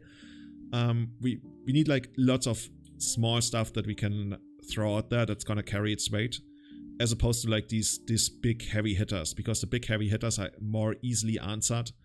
And I really like having a ton of like 1 mana mill spells that we can get down early that are gonna get a lot of value over time. And that's why I like the rogues that we have with Death Touch. That's why I like the crabs. And that's, for example, why I'm not too big a fan of the Mind Funeral that we ended up cutting anyway. Like I could see cutting like a couple glimpses for that new enchantment and you know, and making sure we got our max enforcers. The new enchantment is interesting. That's one of the ways. By the way, should we hardcast the trap here? I think that's probably the way to yeah, go. I would hardcast it. Yeah, otherwise we're not gonna get to it. The thing is, the Glimpse, I really like the Glimpse because the floor of the Glimpse is really high. It's like really high, quote unquote, because it's 1 mana, draw a card. It's almost always gonna be 1 mana, draw a card. And then if our deck works even like remotely well, it's gonna give us critical mass. And you might be tired of me talking about critical mass, but critical mass is such a big thing for this deck, because without it all of our spells do nothing. And that's what the Glimpse helps out so much. So if we move away from... Or you mean the visions? Oh yeah, what did you say? Oh, you said Glimpse? Oh, sorry, I thought you meant visions. Oh yeah. Yeah. I could see eventually cutting the Glimpses if we find something that's better. The new enchantment does excite me in that regard. I think I would max out on... Yeah, now we lost that one. But that one was quite out of reach for a while, I think. Oops. Around 3 Leylines isn't very helpful either. The getting of the Brainstorm would have been sweet. So, I think the more that I think about it... Oh, doesn't let me go back to watching... Oh, here it is. Okay. So yeah, Andy, I was thinking of having 2 surgicals in the main, kind of just to help with. I like getting information. I like just having some not having forces in the main. I feel like we kind of need some more combo protection. So I would approach it from this way: 8 crabs, 8 enforcers. Maybe, you know, the Brain Freeze plan is kind of like the thing with Daze. Maybe even cut the Brain Freeze and Daze plan, and then play Spare Pierces and maybe even Bitterblossoms in the main. And then if there's like room to play the new 3 mana enchantment. 3 mana is a lot.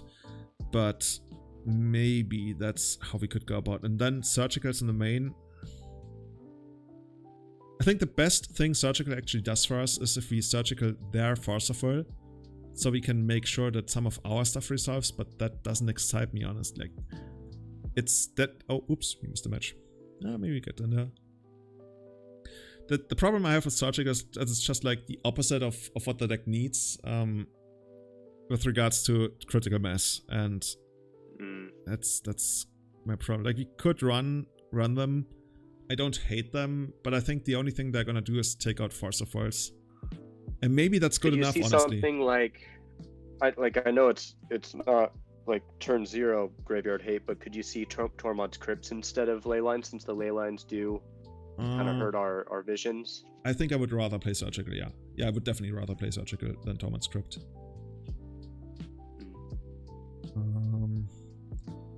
There's... I don't hate it. Like, if we can... I think the deck... I'm very, very much convinced of that the deck only works if we basically have pieces that scale over time. So, like, more force, more of those, more crabs, and those are gonna be our main sources of mel. For this one... I don't hate keeping it because it has a game plan. Like, it goes like turn 1 this, turn 2 this, we're on the draw, we draw an extra card. Eventually we might need a Brainstorm. So... we can mulligan this if you think we should mulligan it, but I think it's decent. I'd side with keeping it. Yeah, let's try that. Just hope they're not a super fast combo. Oh, it looks to be. Whenever they play this kind of island, like not Snowcovered Island, this looks to be like, you know, Sneak and Show or something. I almost want to call it that this is going to be Sneak and Show. This is Venice.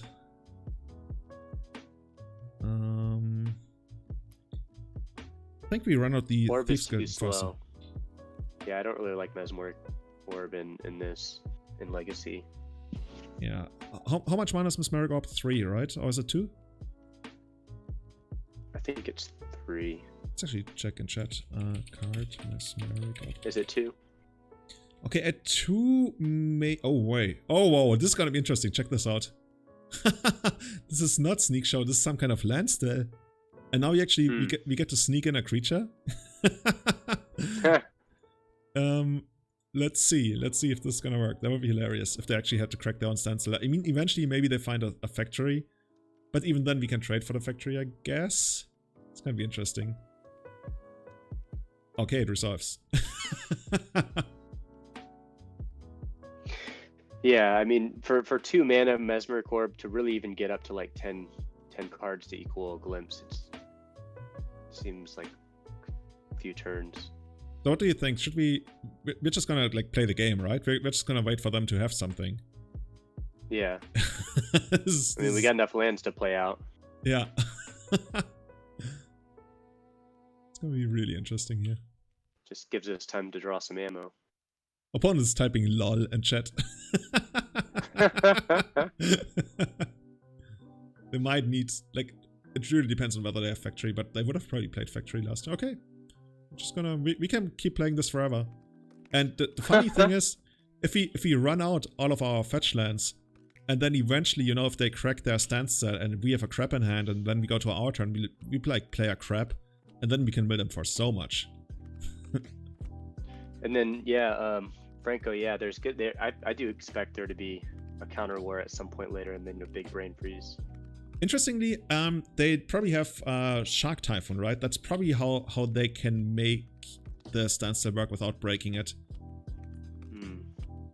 There's also a world where they maybe get replenished, because especially with the cast out, it seems to be a replenish deck. But it's just like getting our land drops, especially since we have Brain Freeze. So now here we would still trade for a Shark Typhoon. Oh, they're just taking the damage. Now, since we got three, oh no, we want to save them for a crab. Yeah. Yeah, I think we're just gonna sit behind the fetch lands and eventually gonna find a crab. I mean, we're probably gonna lose our Thieves Guild Enforcer eventually when they get their Shark Typhoon. But I think that's okay. So if they find Shark Typhoon, we will have to break the standstill, and I expect us to like break the standstill eventually. But up until then, having tons of mana to play and Brain Freeze, that's great. That's really great. It's gonna be interesting whether they break their own standstill with our Replenish. Because Replenish is really awkward in the sense that it puts standstill into the graveyard, and then it comes back again, and they're gonna, you know, lay claim and cast out and everything.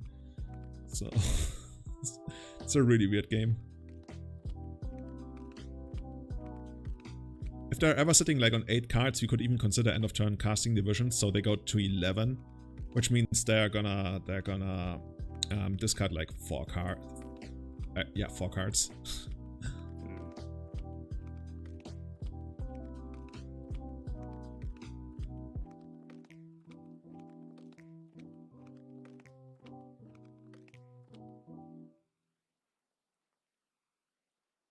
I thought about drawing the lock. I still feel like that's potential. Yeah, I always feel like Drown and Lock is so and so just because it's so expensive at 2 mana, and that's so hard to make. Because Drown and Lock is not gonna work on the like first, second, third turn, because we need to like get our mill spells in before it gets really efficient, and then it's gonna be a counter spell on turn 4 maybe, and maybe that's good enough. But yeah, okay, they're cracking down standstill here, so let's see. I say, like, let them do as much as they want. As much as they want, yeah.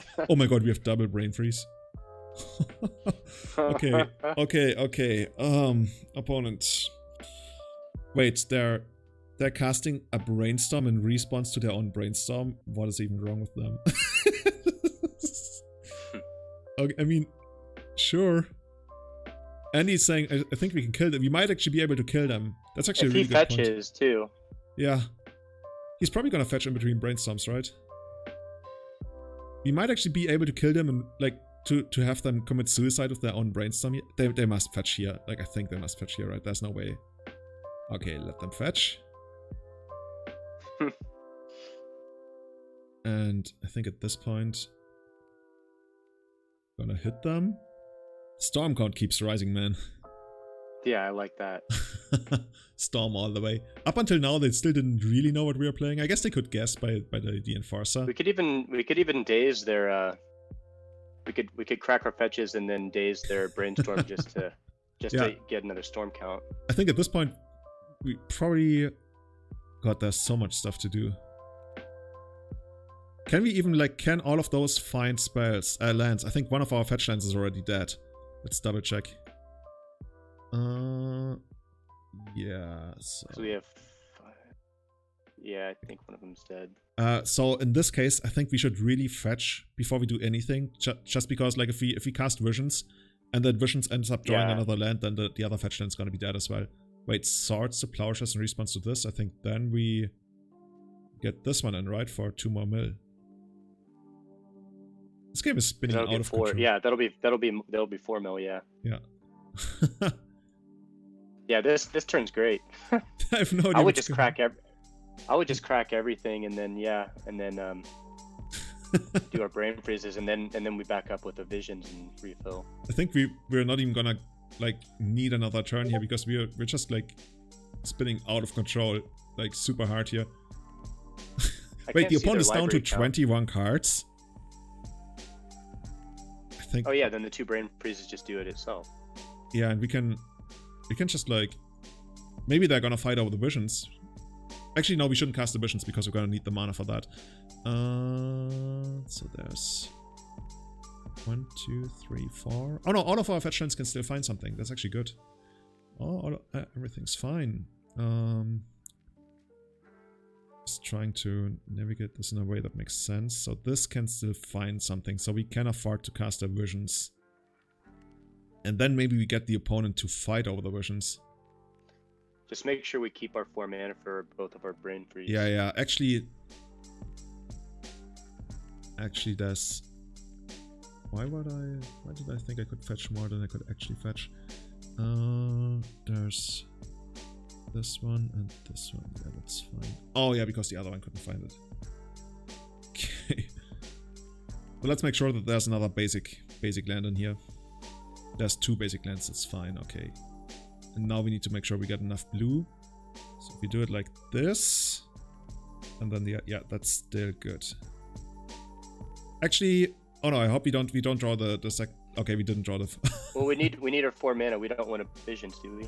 Yeah. No, we can't brain freeze twice. Yeah, we can still brain freeze twice. We couldn't have brain freeze twice if we had found if we had drawn the basic swamp, but now it's okay. Oh my god, we can still like keep doing this. Oh, I see one land. One land's blocked by your picture. That's why.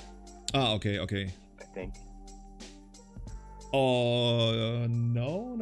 No, we got these, but we also got a fetch land on the stack. Oh yeah. So I think we just let this resolve, and then we find our land, and then we mill them for 7 and 8, 15. That's easily enough. This is the biggest brain freeze ever. Okay, opponent probably didn't expect this when they left the house today. Actually, they probably didn't leave the house. Come on, hit them. Oh, this is already enough. This is already enough. So even if they have a Flusterstorm here, it's gonna be enough. Take it. This is... I don't know, I don't want to like be too euphoric about this, but I think this is a horrible matchup for our opponent. We won. Easy. We could have even done it twice. That's funny. Oh god. GG. Okay. Yeah, sitting back and playing a bunch of lands is pretty decent for us in this matchup. So how do we actually lose this matchup? Because right now it felt like a really good matchup for us. How do we lose this matchup? I wonder what kind of hate if they bring. they don't even really have hate other than counters. Yeah. Yeah. So I think Bitterblossom is just going to be one of those cards that's going to be really good in this kind of control game. I think, considering the games might really go long, I'm not too keen on the... Oh yeah, the Baleful Strix, I think it's definitely not going to be good. So these are the cards I'm looking at like for taking out. Oh yeah, Scheming Symmetry as well. Just because it's another like blue control deck and we need like the staying power, the like long-term stuff. I could even see like, you know, Forces of Negation and maybe Force of Words. Oh, that would even work out. Just because like one way I think we could lose this is if they get Replenish off. And then they replenish, you know, the things that steal the lands. I think Leyline or whatever it's called. And like if they steal our lands that way, that would be really annoying. But other than that, the other thing is if they get the Shark Typhoon back. But even if they get the Shark Typhoon back, that's going to take like a turn or two to become active. And it's going to be quite expensive for them to do. So I kind of like it like this. Should we like try this, or is there anything you see that you might want to change? Yeah, if we would just take out that right half or that right part. Yeah, that looks good. Let's try this, and then Thieves Guild and Force into Bitterblossom done again. Yeah.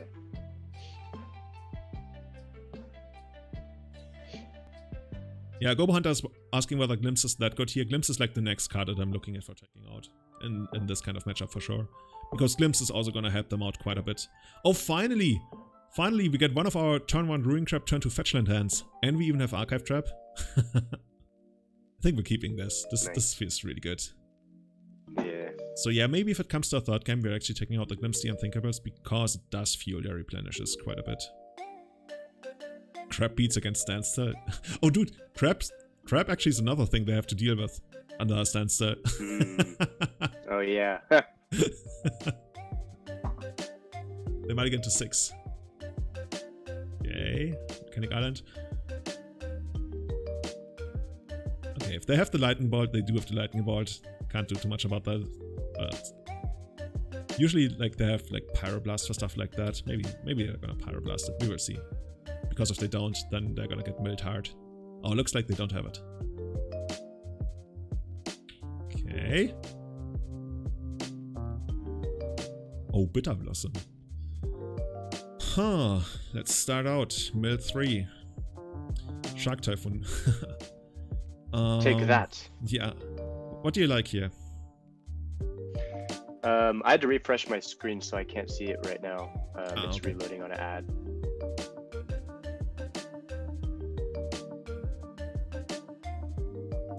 Oh, that does it not work on Discord? I'm back in. No, I just had to refresh my Twitch TV. It was lagging. Oh, okay.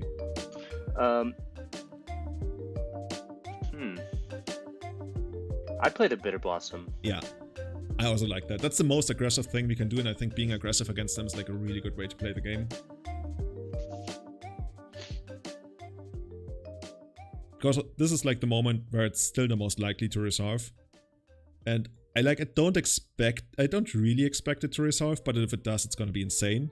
And if it doesn't, at least we, trade it for a Force of Will, because there's not too many counter spells they could have against it. And now, like if they're smart, they're gonna fetch on that. Actually, it doesn't matter when they fetch. Whether they fetch on upkeep or end step. I guess if they fetch on their upkeep, their Volcanic Island is gonna be untapped, and if they found a Pyroblast here, then they can Pyroblast the Archive Trap. But we will see.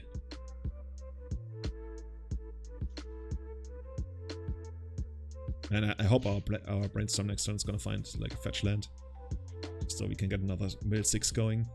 This is already worth it, right? We paid like 1 mana, mill 6, and now anything on top of that's gonna be crazy.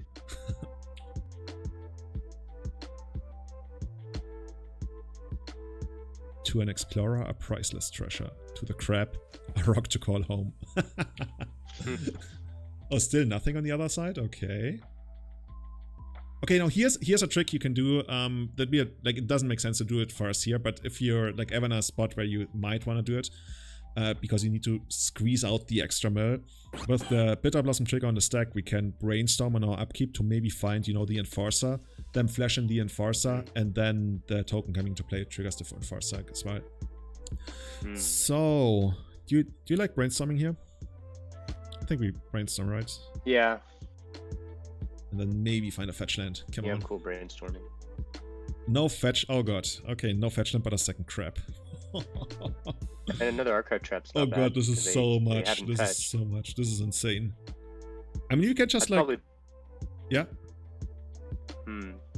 I'd probably put back the Glimpse. And maybe the Brain Freeze on top. Yeah, that's exactly how I would stack it too. Now we run this one out. Should have attacked with the crab to show dominance. Trigger raid. And it looks like they're actually fighting on it. And now we get the Archive Traps going. Okay, let's see what they do about this. And then we can still Archive Trap. Maybe they're gonna... Like, if they crack this one, then we're gonna Archive Trap for sure, because then they can't cast Force of Negation.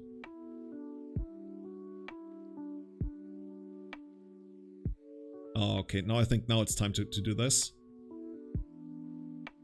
And we'll wait until it resolves, right? The fetch land? No. Because if we wait until it resolves... Oh, they already... Yeah. And there's a world where we hit all of the lands that they could hit off this. Like, oh, because they already fetched before. Yeah, I forgot they fetched before. And there's a world where we hit like all of the lands that they can find. It's not likely, but it's still like a chance. Also, let's check out what they have.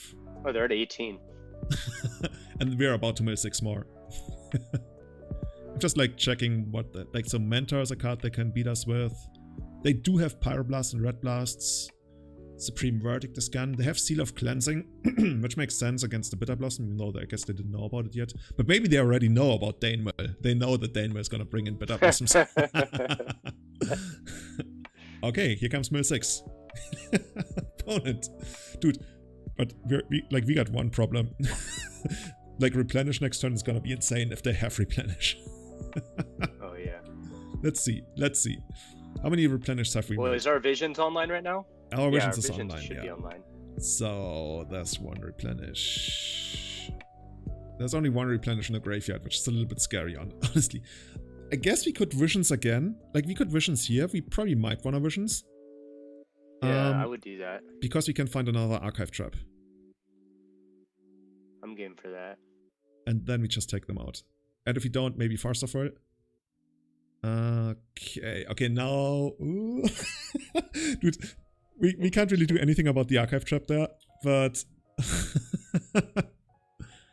Andy is saying this is where Surgical would be good. I agree. This is where Surgical would be really good.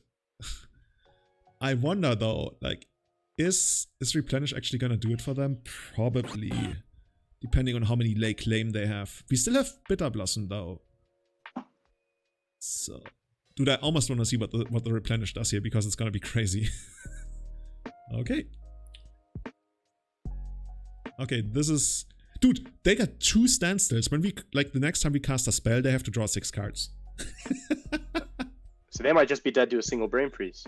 Yeah. The thing is, like, they can fight over it. They can cast their own spell, which means then we have to draw. Like, that's something that actually happened, like, when I started playing 15 years ago, when land still was, like, down to 5 cards in each library. Then they, like, kept playing spells, so the other player would need to draw a card.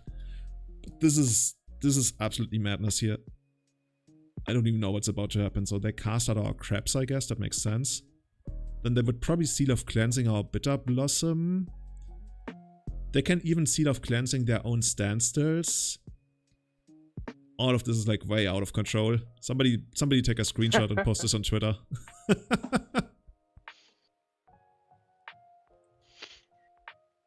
So they stole our land. Can we actually make them draw cards with Visions of Beyond? Oh no, draw a card. Okay.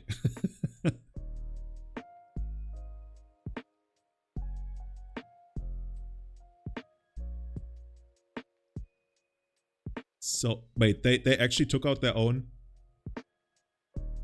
They actually Seal of Cleansing their own standstills. They actually took out their own standstills. I'm loving it. Okay, now this is gonna be interesting. I think we just start up by attacking, right? There's actually a world where we win by attacking. It's gonna be hard against the Shark Typhoon. Oh god, this is...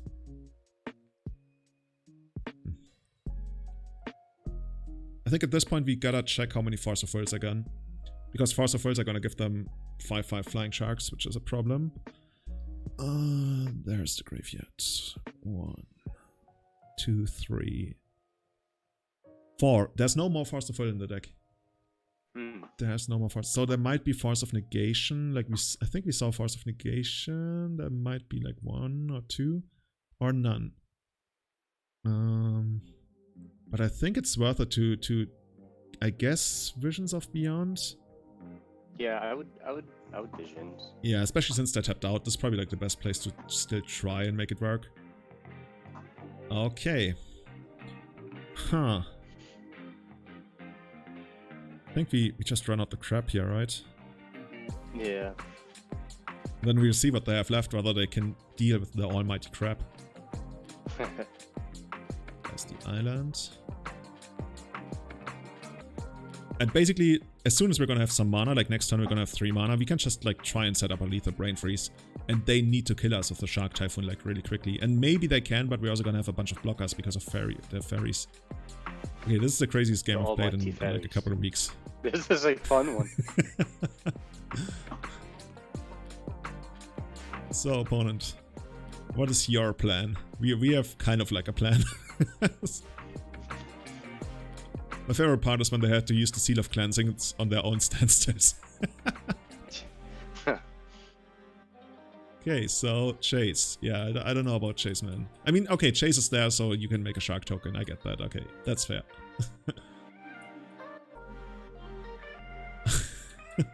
They basically, like, they need to bounce the Ruin Crab, but that doesn't even do anything. Yeah, it really doesn't affect us much. I guess they can try to like bounce our fairy tokens, and so eventually they can like kill us with the sharks. That's actually a line that could happen, but since we have 2 already though, and we're gonna keep getting them more. Yeah, right. They can only deal like with 1 per turn. So I was thinking if they get to a place where they cast like Chase into Chase, so they can like bounce 2 a turn, but that doesn't really seem like it's happening. Okay, can we draw another crab here? Oh, and Farsa, it's also gonna be good. So,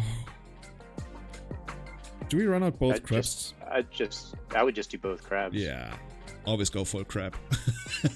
This is great. Crab, Mr. Crab. Just cast Glimpse. Nah, we're gonna crab them. We wanna play as many spells as possible. Mill and mill.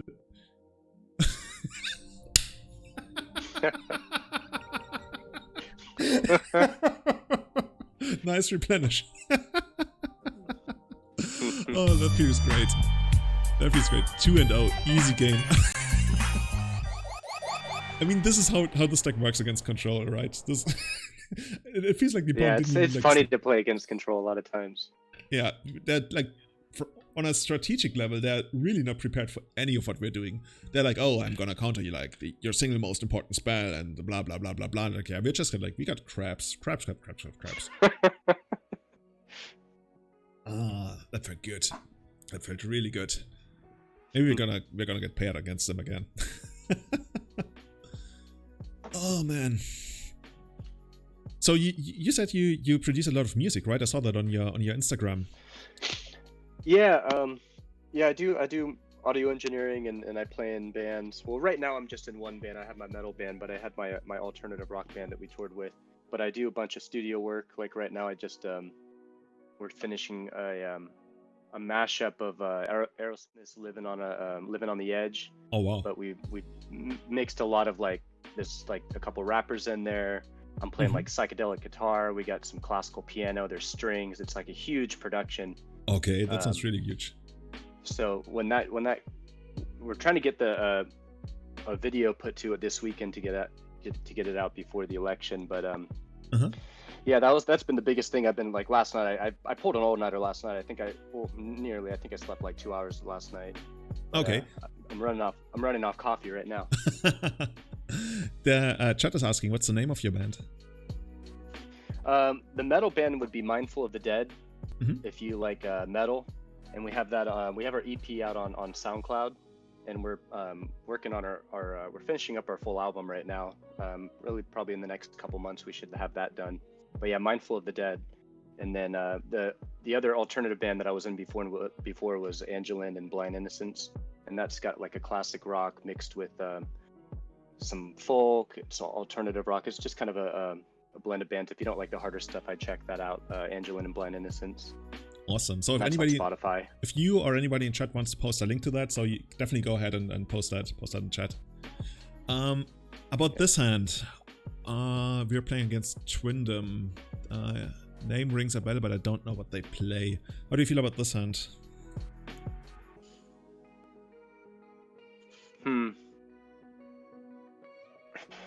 I don't love it. Mm-hmm. Not knowing what we're up against. I also don't really love it. I'd probably put it back, but maybe the Daze will come in clutch. Yeah, I think the reason I kind of want to keep it is because we have the Brainstorm. So, like, I don't love the second Brain. Like, obviously, the second Brain Freeze could be absolutely insane depending on what we play against. But overall, I think I don't hate this. I like this. I like this. I like this. The 2 Brain Freezes I don't like. And since we're on the draw, I think we can make it work because we'll be drawing like 2 or 3 cards before it really matters that we might run into like any kind of shortage of either mana or spells to use. And like I probably sound like a broken record, but I really think this deck desperately needs critical mass, and if we mulligan too much, then we're gonna be in trouble. So I think we should probably keep this, especially since if it's like, you know, against stab or anything, it could actually be pretty good. So I would say let's keep it and let's see how it plays out. Also, I'm curious what the opponent is playing. Awkward Island, Astrolabe. Okay, that's the kind of stuff we can beat. Let's draw our, what's it called? Not Renegade. Is it called Renegade? Or black 1 mana drop. Enforcer? Enforcer, Gold that's Enforcer. The Enforcers will enforce. Enforcer squad. Yeah, I think here we just sit back. We still don't really need to cast anything. Then let's just do this. Baleful Strix. Crab would be nice. Yeah. What if we just like do nothing here, and then at the end of turn we brainstorm, and then we fetch, and then we figure it out from there. That way we don't need to like necessarily crack both strands. But maybe, you know, maybe they tap out for an Uro, for an Oko or something, and then we can like daze it, or there's ways. Like we don't need to do anything right now. It's basically on them to come up with any idea of what they want to do. I really like having those 2 brain freezes too. Yeah, they might come in clutch eventually. I could see next turn maybe just playing the Strix out. Yeah. Let's see. We like next turn is the first turn I think that would actually. Okay, now we got so much stuff going on. What if we put back Underground Sea and the fetch land on top, and next turn just run out the crab? And then we have like a potential, oh god, so much mill going, like mill 9 or something going on. Okay, you know what I mean? Yeah, let's try that. Okay, cool. So we're not fetching here. No. Actually, we could still fetch here because we already still have a fetch land. I think that actually we probably fetch here. That's not too bad. Yeah, that's not too bad. Yeah, so let's fetch here, and maybe, you know, maybe find like a second crab or something. Oh, visions. Okay, cool. So this is just mill 6, but on the other hand, we traded this in and found the visions, which is probably gonna be really good. So I kinda like this. And now the opponent's like in the awkward spot where they're like trying to kill the crab, but then in the response we can fetch again. Gobo Hunter is asking, what do you call the point where you have a certain amount of things that's enough to tip the scales? The tipping point or something? I guess. Oh, don't say it. Wait, Mara's gonna leave. Oh, sorry. He said if we say blank blank one more time. Oh, I'm sorry, Mark. You're playing against somebody's friend in chat. Yeah. Looks like it. Okay, mill. I think we actually brain freeze here, right? It's actually... Yeah, that's not bad. It's actually kind of cool even, yeah. It's already a mill for 9, that's gonna be good enough. Mark can use the sleep. Oh, I bet, Mark. Oh, we're gonna hit you for 9, Twindom. I like it. Gotta eventually come up with something here, because we'll keep milling. Abrupt decays, yeah, that's not good against us.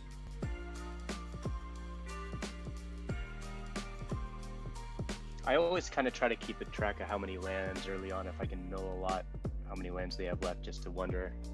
Yeah, just to get a better idea of whether he's got plenty of mana though. Yeah. Clothus. I mean, we don't really care about this card too much, really.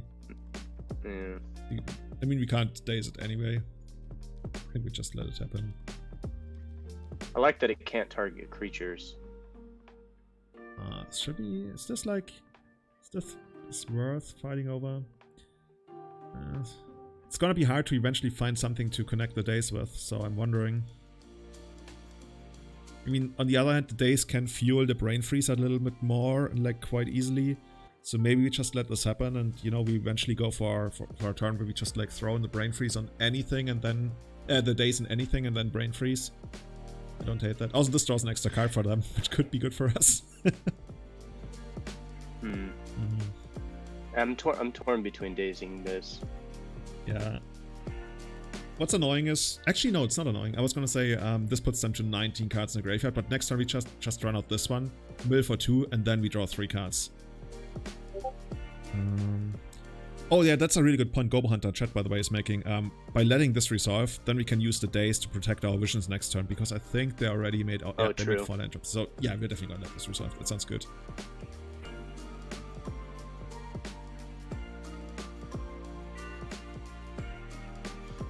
The Ponder did not shuffle. Okay, cool. Which is always nice when you got mill. That's a good point. So now we're gonna mill them for 2. So what, they kept Uro and Terminus on top. Okay. Well, Uro is annoying, but that's just like the way it works. So I guess since they're tapped out in the visions is so important, let's run out the visions, right? I mean, we could technically protect the Glimpse, I guess, but the visions is so important. I think that's what we want to be doing. And especially if they're gonna tap out for Uro, we don't even care about that, honestly. So here, this is either Ponder or just running out the crab and hoping. I think I've got a pretty strong opinion of what I want to do here. But let me hear what you think first. I would ponder just from where we're at right now, where the board state is. Yeah, I like that too, because next turn there's a good chance we can run out the crab once again, and then even if they have anything, right, we can fight over it. Oh, second Enforcer. That sounds good. This doesn't happen to be a rogue. Oh no, it's just a bird. Dude, if the crabs were rogues as well, that would be insane. That would be cool. So next set, they're printing a crab rogue. Yeah. So should we just like stack it like that? That next turn we're gonna have the swamp and the Enforcer, and then we're gonna run out the Enforcer and the crab and the swamp, and the Baleful Strix is like basically beneath that. We already have a Baleful Strix anyway. Yeah. So the only like I don't. Yeah. Yeah, I would think like put the probably draw the swamp next turn. Draw the Enforcer. Yeah. Yeah, that's how I would do it. And like not play the swamp, right? That's the idea. Okay, cool.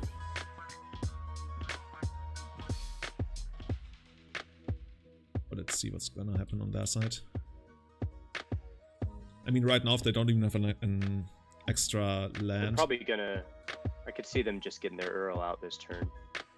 Oh, it looks like they don't. Okay, so they're gonna take this one out. 2 less mill spells for us, but that's okay.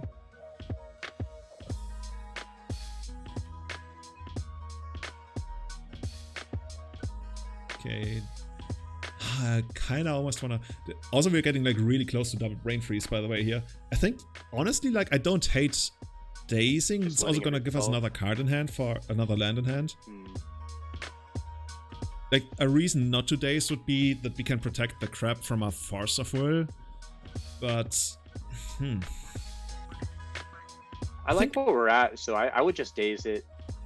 Yeah. Make them eat their next. Make them eat their next turn, casting it again. That's true. Actually, yeah, that's a good point.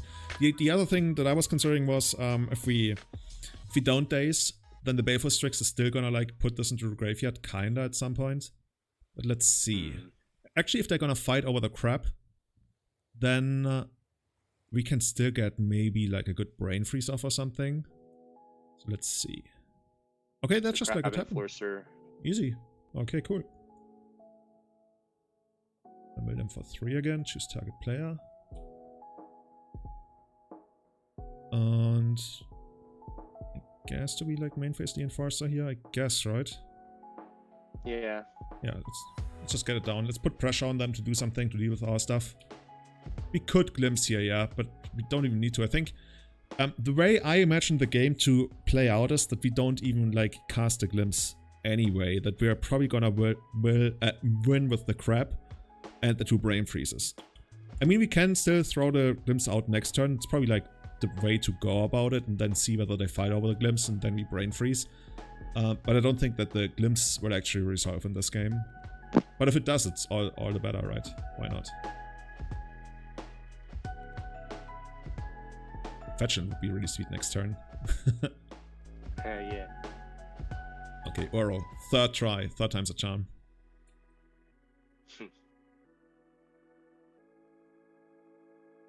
Okay.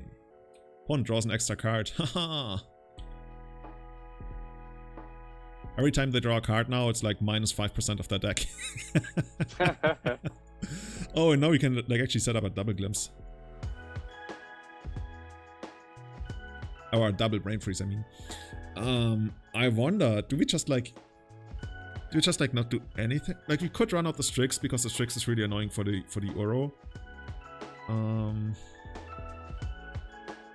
I don't hate like going Strix into Strix here.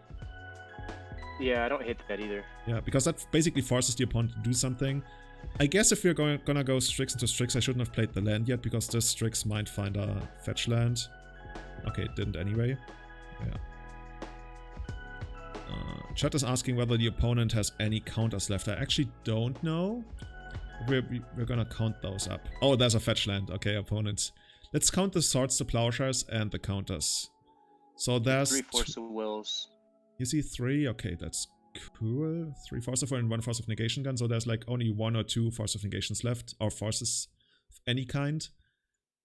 Replica Assassin's Trophy gun and 2 Swords to Plowshares. So not too much removal left in their deck. Really not too much removal left there. We're picking them apart. And we still have like these. See how well these are working out? This is like what I mean like by having stuff that's repeatable, just because it's so annoying for your opponent to deal with. Okay, yeah, they just do another 5% of their deck. Ooh, I don't know about that. Clothis. We're like one of the few matchups where we really don't care about Clothis.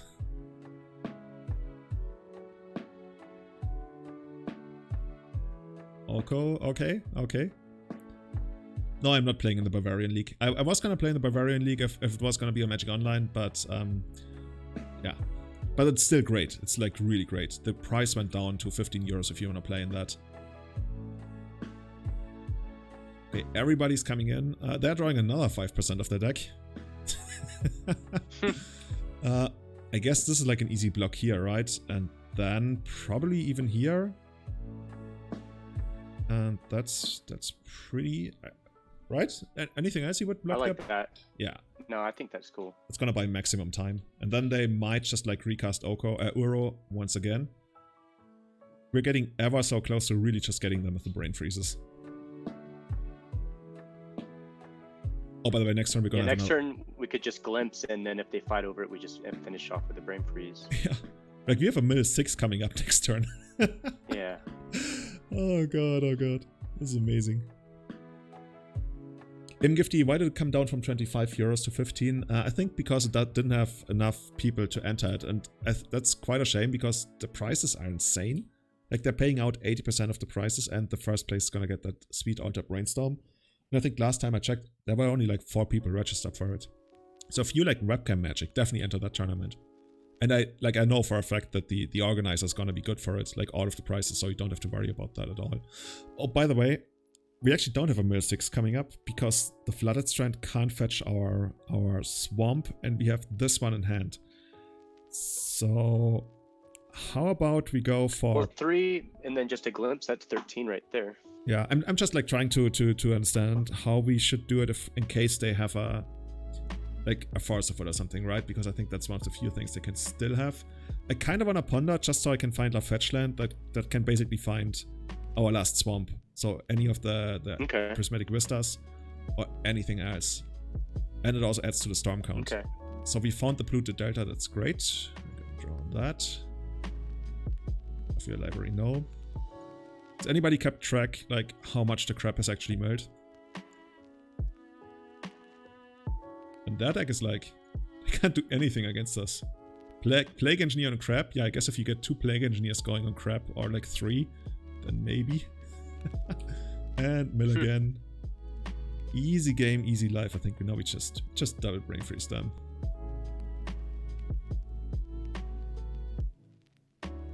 How about this?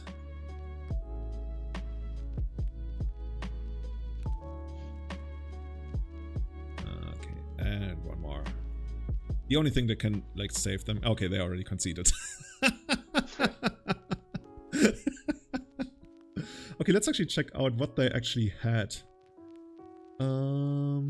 Supreme Verdict, Darwin's Veto. Nothing special really. This is just like 5-color Snow. I guess the Clothers makes it special because nobody plays that in the main deck in this deck, but they do, but it doesn't really affect us. Okay, let's see whether we can like do the same thing again postcard. That would be sweet. I think it's... Oops. Something's lagging. Okay. Come on. Magic Online. You can do this.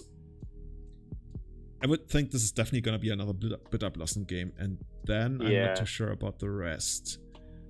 Like I said, I think the Scheming Symmetries, they probably can come out against the blue decks. And then, considering the game might go long, maybe, you know, some of the Dazes, I feel like they're probably not going to have too much value. Yeah. Like, I could see... Let's take out... What if we took out like this? Then we have 3 slots because we're playing 61. I don't hate the Leylines. The thing is, I am not too much in love with them because they really only stop Uro. There's, I think, nothing else we saw. So... Yeah, I'm not too crazy about him in this matchup. So I think for me it's like between these, maybe something like this. Yeah, I don't hate having a couple of Farcifel's. Chat is suggesting that as well. I think Farcifel always makes like... good. Yeah, for decent like brain freeze fights. Yeah, let's... What if we actually keep all of the forces? Because the forces allow us to... Now we can still protect the crabs of Force of Negation actually. I think that's actually better. Like we don't want to be countering the creatures anyway, and this one we can hardcast much easier. So let's run with this. There's a world where we can take out a basic island actually, but I think it's fine. Like 17 lands, it's fine. Yeah, like 17. It's gonna be interesting. It's gonna be interesting what they are actually gonna bring in. I guess like the most likely thing they're gonna bring in is Pyroblast. And Pyroblast is like our biggest enemy postboard. Pyroblast is the one card that can actually get us. Okay. So how about this one?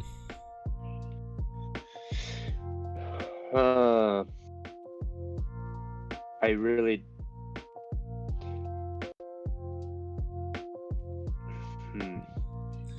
I'm more on the side of mulliganing it. Yeah. I'm like so and so on it. Since we're on the draw again and we have like the Archive Trap, which is probably gonna be pretty good. And we have the Brainstorm and everything. It's just like postboard, we have the potential for a turn 2 Bitterblossom, you know, turn 1. I keep calling them Renegade and Farsa they are. And I'm really like torn. This is like 50-50 for me. Farce isn't too great either. But if we find a crab, you know, if we find a crab and we have the 2 fetchlands, that's so sweet. I don't hate it, like, I don't hate mulliganing, I mean, so let's try that. Okay, so what about this one? I like this. Triple crab. Crab. Yeah, this is cool. I think we can actually send it by the Baleful Strix, right? Yeah.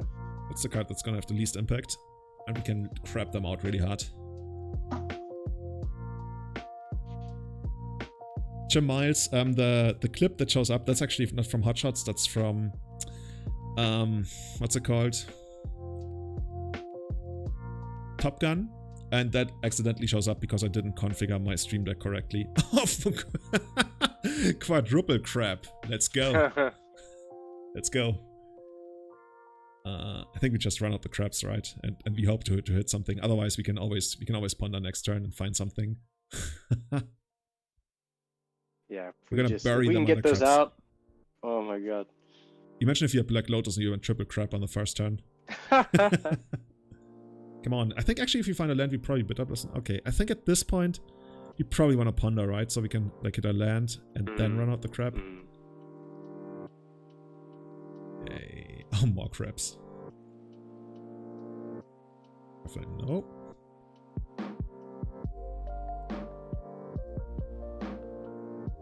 It's interesting because they probably don't have too much spot removal. And if they do have spot removal, it's probably gonna be also like 2 mana stuff, which is awkward for them to cast. So if we get too many crabs going, eventually they're just gonna have to accept their life of like living with the crab in front of them. Really just stare him down. Yeah.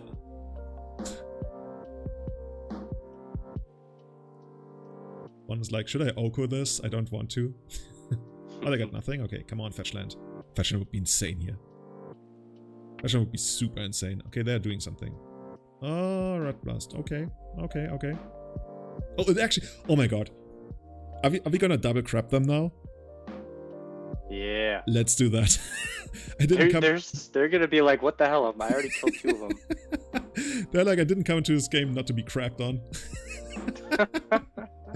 You can't escape. Well, maybe they get another, like... But if they spend like 1/3 of their hand... Of just like... Oh, are they forcing this? Oh no, they're Pyroblast. No, they're doing nothing. Okay. Yep. The crab gang is in town. Oh, here we go. This is pretty funny. How much would this actually be? Is this for 12? This actually works? This is for 12. Holy shit. Mill. And mill again. And I think now we should just like mill right away, just in case they you know, untap into Abrupt Decay or something. And they could actually stop it, so let's do it. And... I think... Probably want another blue. Our deck is like super blue heavy. Oh, by the way, we can actually also Visions. Oh yeah. Is it online? Oh, barely not. Barely not. But it's gonna be online really soon. Oh, dude. This is it. Okay, what did we actually hit by now? Oh, they still have Clothers in the deck. That card does nothing against us. Okay, whatever, man. So there's an Uro, there's 2 Uros in the graveyard, which we don't really care about. There's Abrupt Decays, there's a Force of Negation, Pyroblast they already spent. They actually still have Plague Engineers, that's the best part. Oh, too bad, too bad. Okay, there goes the crabs. There go the crabs. But they did their work. Now we just get a Bitterblossom. Yeah. And maybe we can find another Renegade or something. Did I just call him Renegade again? I just... Here we go. Although I don't hate the Strix? Yeah, let's just Bitterblossom. Let's just Bitterblossom. Oh no, you know what? It's actually not that bad. Like the Strix is basically the same. It's gonna give us like a 1 mana body. Ooh. Good. We get everything going. Nice. Now we can even pull the thing that I talked about, where we, if we play the Bitterblossom, then on our next upkeep we can like flash in the Enforcer on the upkeep just to get the additional trigger. By the way, how many cards is that? That's 19 cards in the opponent's graveyard. Close. Close. Astrolabe, that's fine. Rakoboli saying, don't care about Uro, must be nice. Yeah, that's basically how it feels like when you play this deck. It's like, whatever, dude. Uro, yeah. Yeah, let's just run it out. I guess technically we can attack the Baleful Strix, but honestly I don't even want to attack with the Baleful Strix because it might trade for an Icefang Codal and okay. Yeah, I'd rather not attack. Yeah. Okay, now this is interesting. This puts the 20th card into our opponent's library, graveyard, and they're tapped out, so we can actually rather safely draw 3 here. Sweet. Yes. Have they searched the library? Actually, I gotta look up. Oh god, there's so many game actions taken. I think they delted this turn. Or wait, no, this is our turn. Plays Prismatic Vista, cast Storm Sweeter. No, they haven't yet. I guess I could have just clicked the card and would have known, but... yeah. Now we can safely attack, basically. Where's the thing? There's the game log again. Brainstorm is fine. I wouldn't even mind finding another crab now. That would be another mill 6. Oh no, fetch land, too bad. But they're also not doing anything. So, I guess... Nah, okay, that's fine. For a moment it was like, maybe we flash this in, but we don't really need it necessarily for the damage. And yeah, we're not gonna attack here. I think I don't hate the Glimpse the Unthinkable. Yeah, I don't hate that either, because if they Uro and they cut us below Visions and we draw it, that'd be kind of... Okay, let's try that.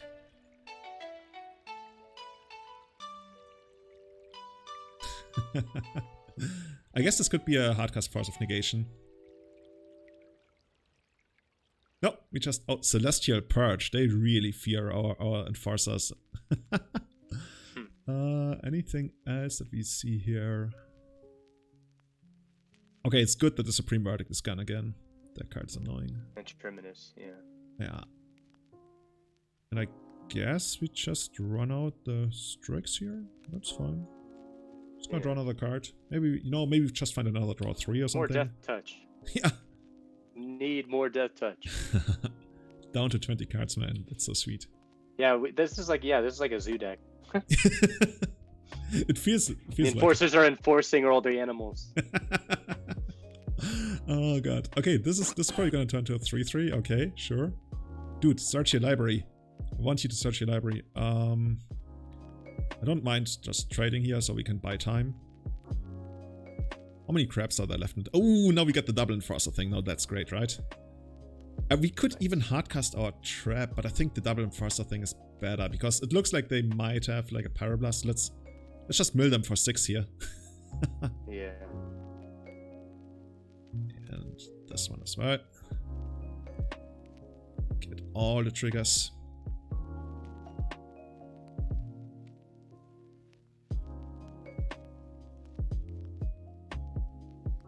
I don't know where to put this. That graveyard is already too big.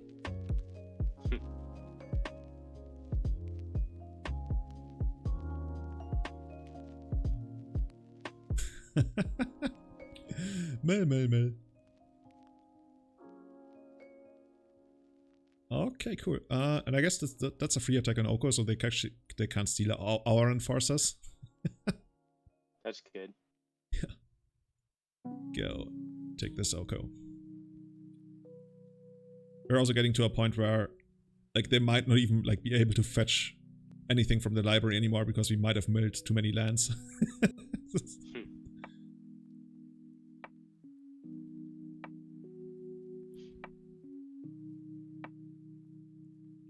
Okay. Oh, they're turning this into an egg? Okay, now that's some serious desperation. I think they might have actually conceded here. Oh no, they didn't. Okay, cool. Don't even know where to put the graveyard, it's so big. Okay, here we go. They're adding to this zoo. Yeah. Yeah, this is like a really like a random ragtag crew of zoo anime. We got an egg, we got a bird, and we got the zookeeper. And a bunch of crabs and waiting in the back. This is like a zoo mill deck. Okay, so opponent. How do you expect to... Wait, this is a 5/4? That doesn't actually make sense. Why is this a 5/4? That might actually be a bug. Because apparently, you know, the thing still applies as long as opponent... Oh, because it gets it... Yeah. It's either a layers thing or it's a bug. But, okay. Yeah, it might be a bug. Let's see. I mean, but it might be one of those static things. Yeah, where it's like applied in a different... Oh god. Okay, so how is this actually gonna play out? Is this gonna be like Flooded Strand and Polluted Delta back and then double brain freeze them and hope they crack their Prismatic Vista maybe even? I think that I like that. Like, we don't really have use for these lands anyway, right? Yeah. Awesome. You know what I actually want to do? I want to attack them and I want to see whether we can get them to add like an additional spell here. Like, you know, cast like an Ice Fang Codal or something. Yeah. And I think we're just gonna send this at Oko because this takes out Oko. This gets Oko close to being taken out. So maybe, you know, maybe.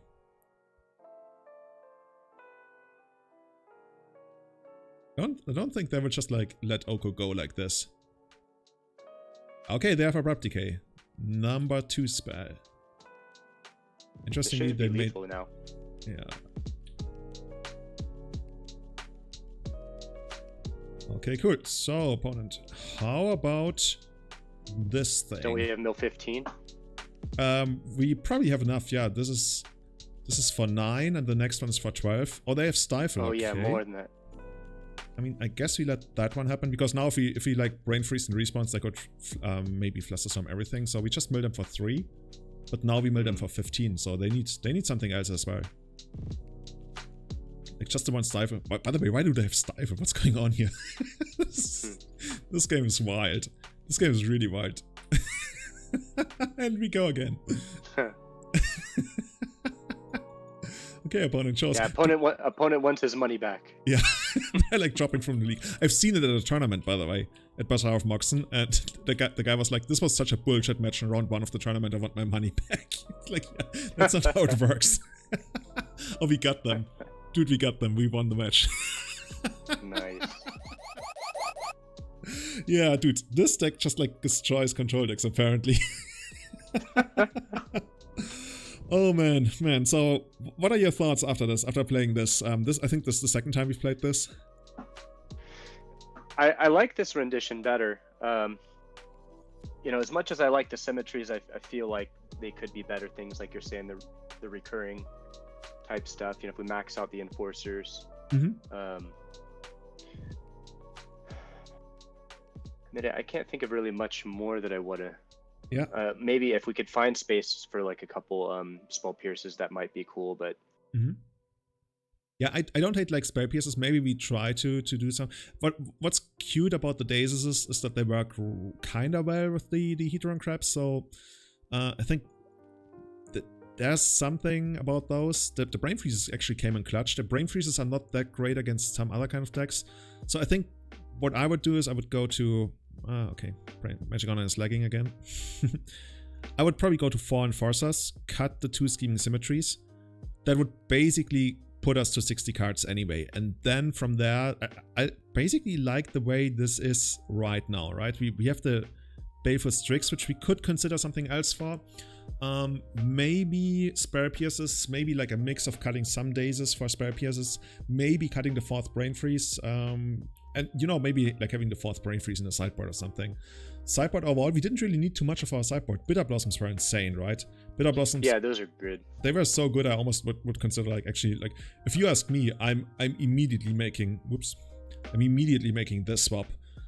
Just because they felt so good and together with the Enforcers as well. Oh, yeah. That's where I want to be. And then I could see something like, you know, working with these 5 cards and maybe even like working with these 6 cards to come up with something that's like, you know, maybe like 2 Dazes, 2 Spare Pierces, something. But the rest felt pretty straightforward. I also like the way the sideboard works right now. I'm not even sure if we probably need the Forces, because those are, like you mentioned, those are going to be for like the all-in combo decks, right? Because I was just wondering, maybe we just want Flusterstorms in this stat, because it's easier to achieve critical mass with Flusterstorms. And Flusterstorms also counter the removal on our creature spells. So it depends. Like, I could see like the 2 Force of Negations maybe being Flusterstorms, or maybe 2 Forces being Flusterstorms. But overall, I almost see like the Leylines. The Leylines, I almost would rather have 4 Surgicals, just because the Leylines do cut off our visions.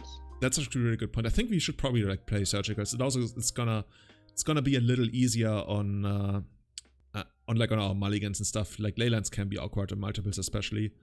And yeah, I think that's actually a good point. So maybe like go to 3 Surgicals here. And yeah, then we still, like, basically these go out, 3 Surgicals come in, then we're at 11 cards, and then we still have 4 sideboard slots, and that's actually quite a lot. And like if we move the 4th Brain Freeze into the sideboard, then we still got like 3 slots, and then we can work with that and try to fix like the more problematic matchups. And I think something that's somewhat problematic for us is the Pyroblast. Pyroblasts are annoying, but not so much anymore now that we've, you know, diversified. We don't have like our big, super expensive, you know, Mind Funeral type of spells. We got like all of like our small stuff, which is like a little bit more awkward for them. Yeah, that's where I'm with the deck right now, and that's how I like it right now. Yeah, I think it's really cool, and that is fun playing the longer games for sure against the control decks. Yeah. Sorry, I have awesome. This is probably the longest stream I've done in a long time. How long have we streamed? Oh, 5 hours. That's fine. So. You're a warrior. No, well, we will see. Let's see if I'm gonna be a warrior next time I go to Kenya. We're having lots of trouble in Kenya, but I think we've fought through it. Did I tell you? I guess. Did they open that back up? In December, we had some fighting going on with people who were like violently taking it over, and then we had to fight back. And now I've seen the first videos from the place, and it's gonna be great. It's gonna be great again, but I don't know. I wanna go back like next year maybe and see what it's like over there. By the way, chat, how does chat like the deck? Fun. Does chat have any like suggestions what we could do with the deck?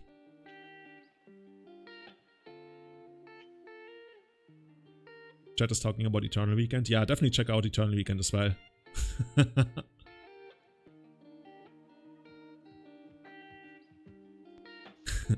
Anyway, so I someone think... was asking what we lost against. So we lost against what did we lose against the first couple? Did we actually lose at all?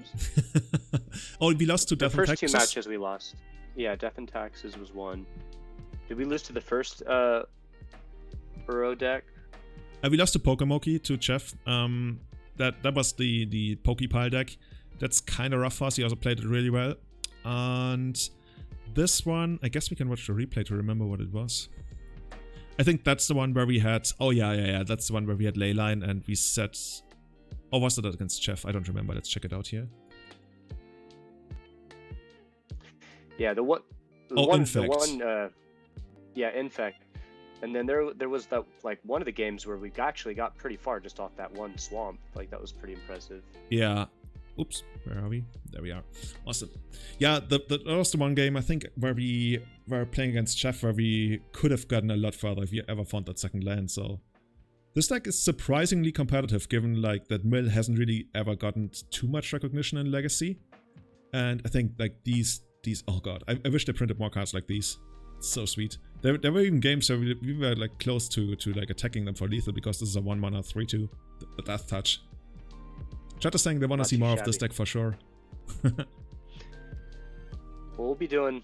I want to keep refining this every month, so... Awesome. Yeah. Awesome. I think I'm gonna call it a day now here. We're gonna raid somebody. Do you see somebody online you wanna raid? Or should I just like pick any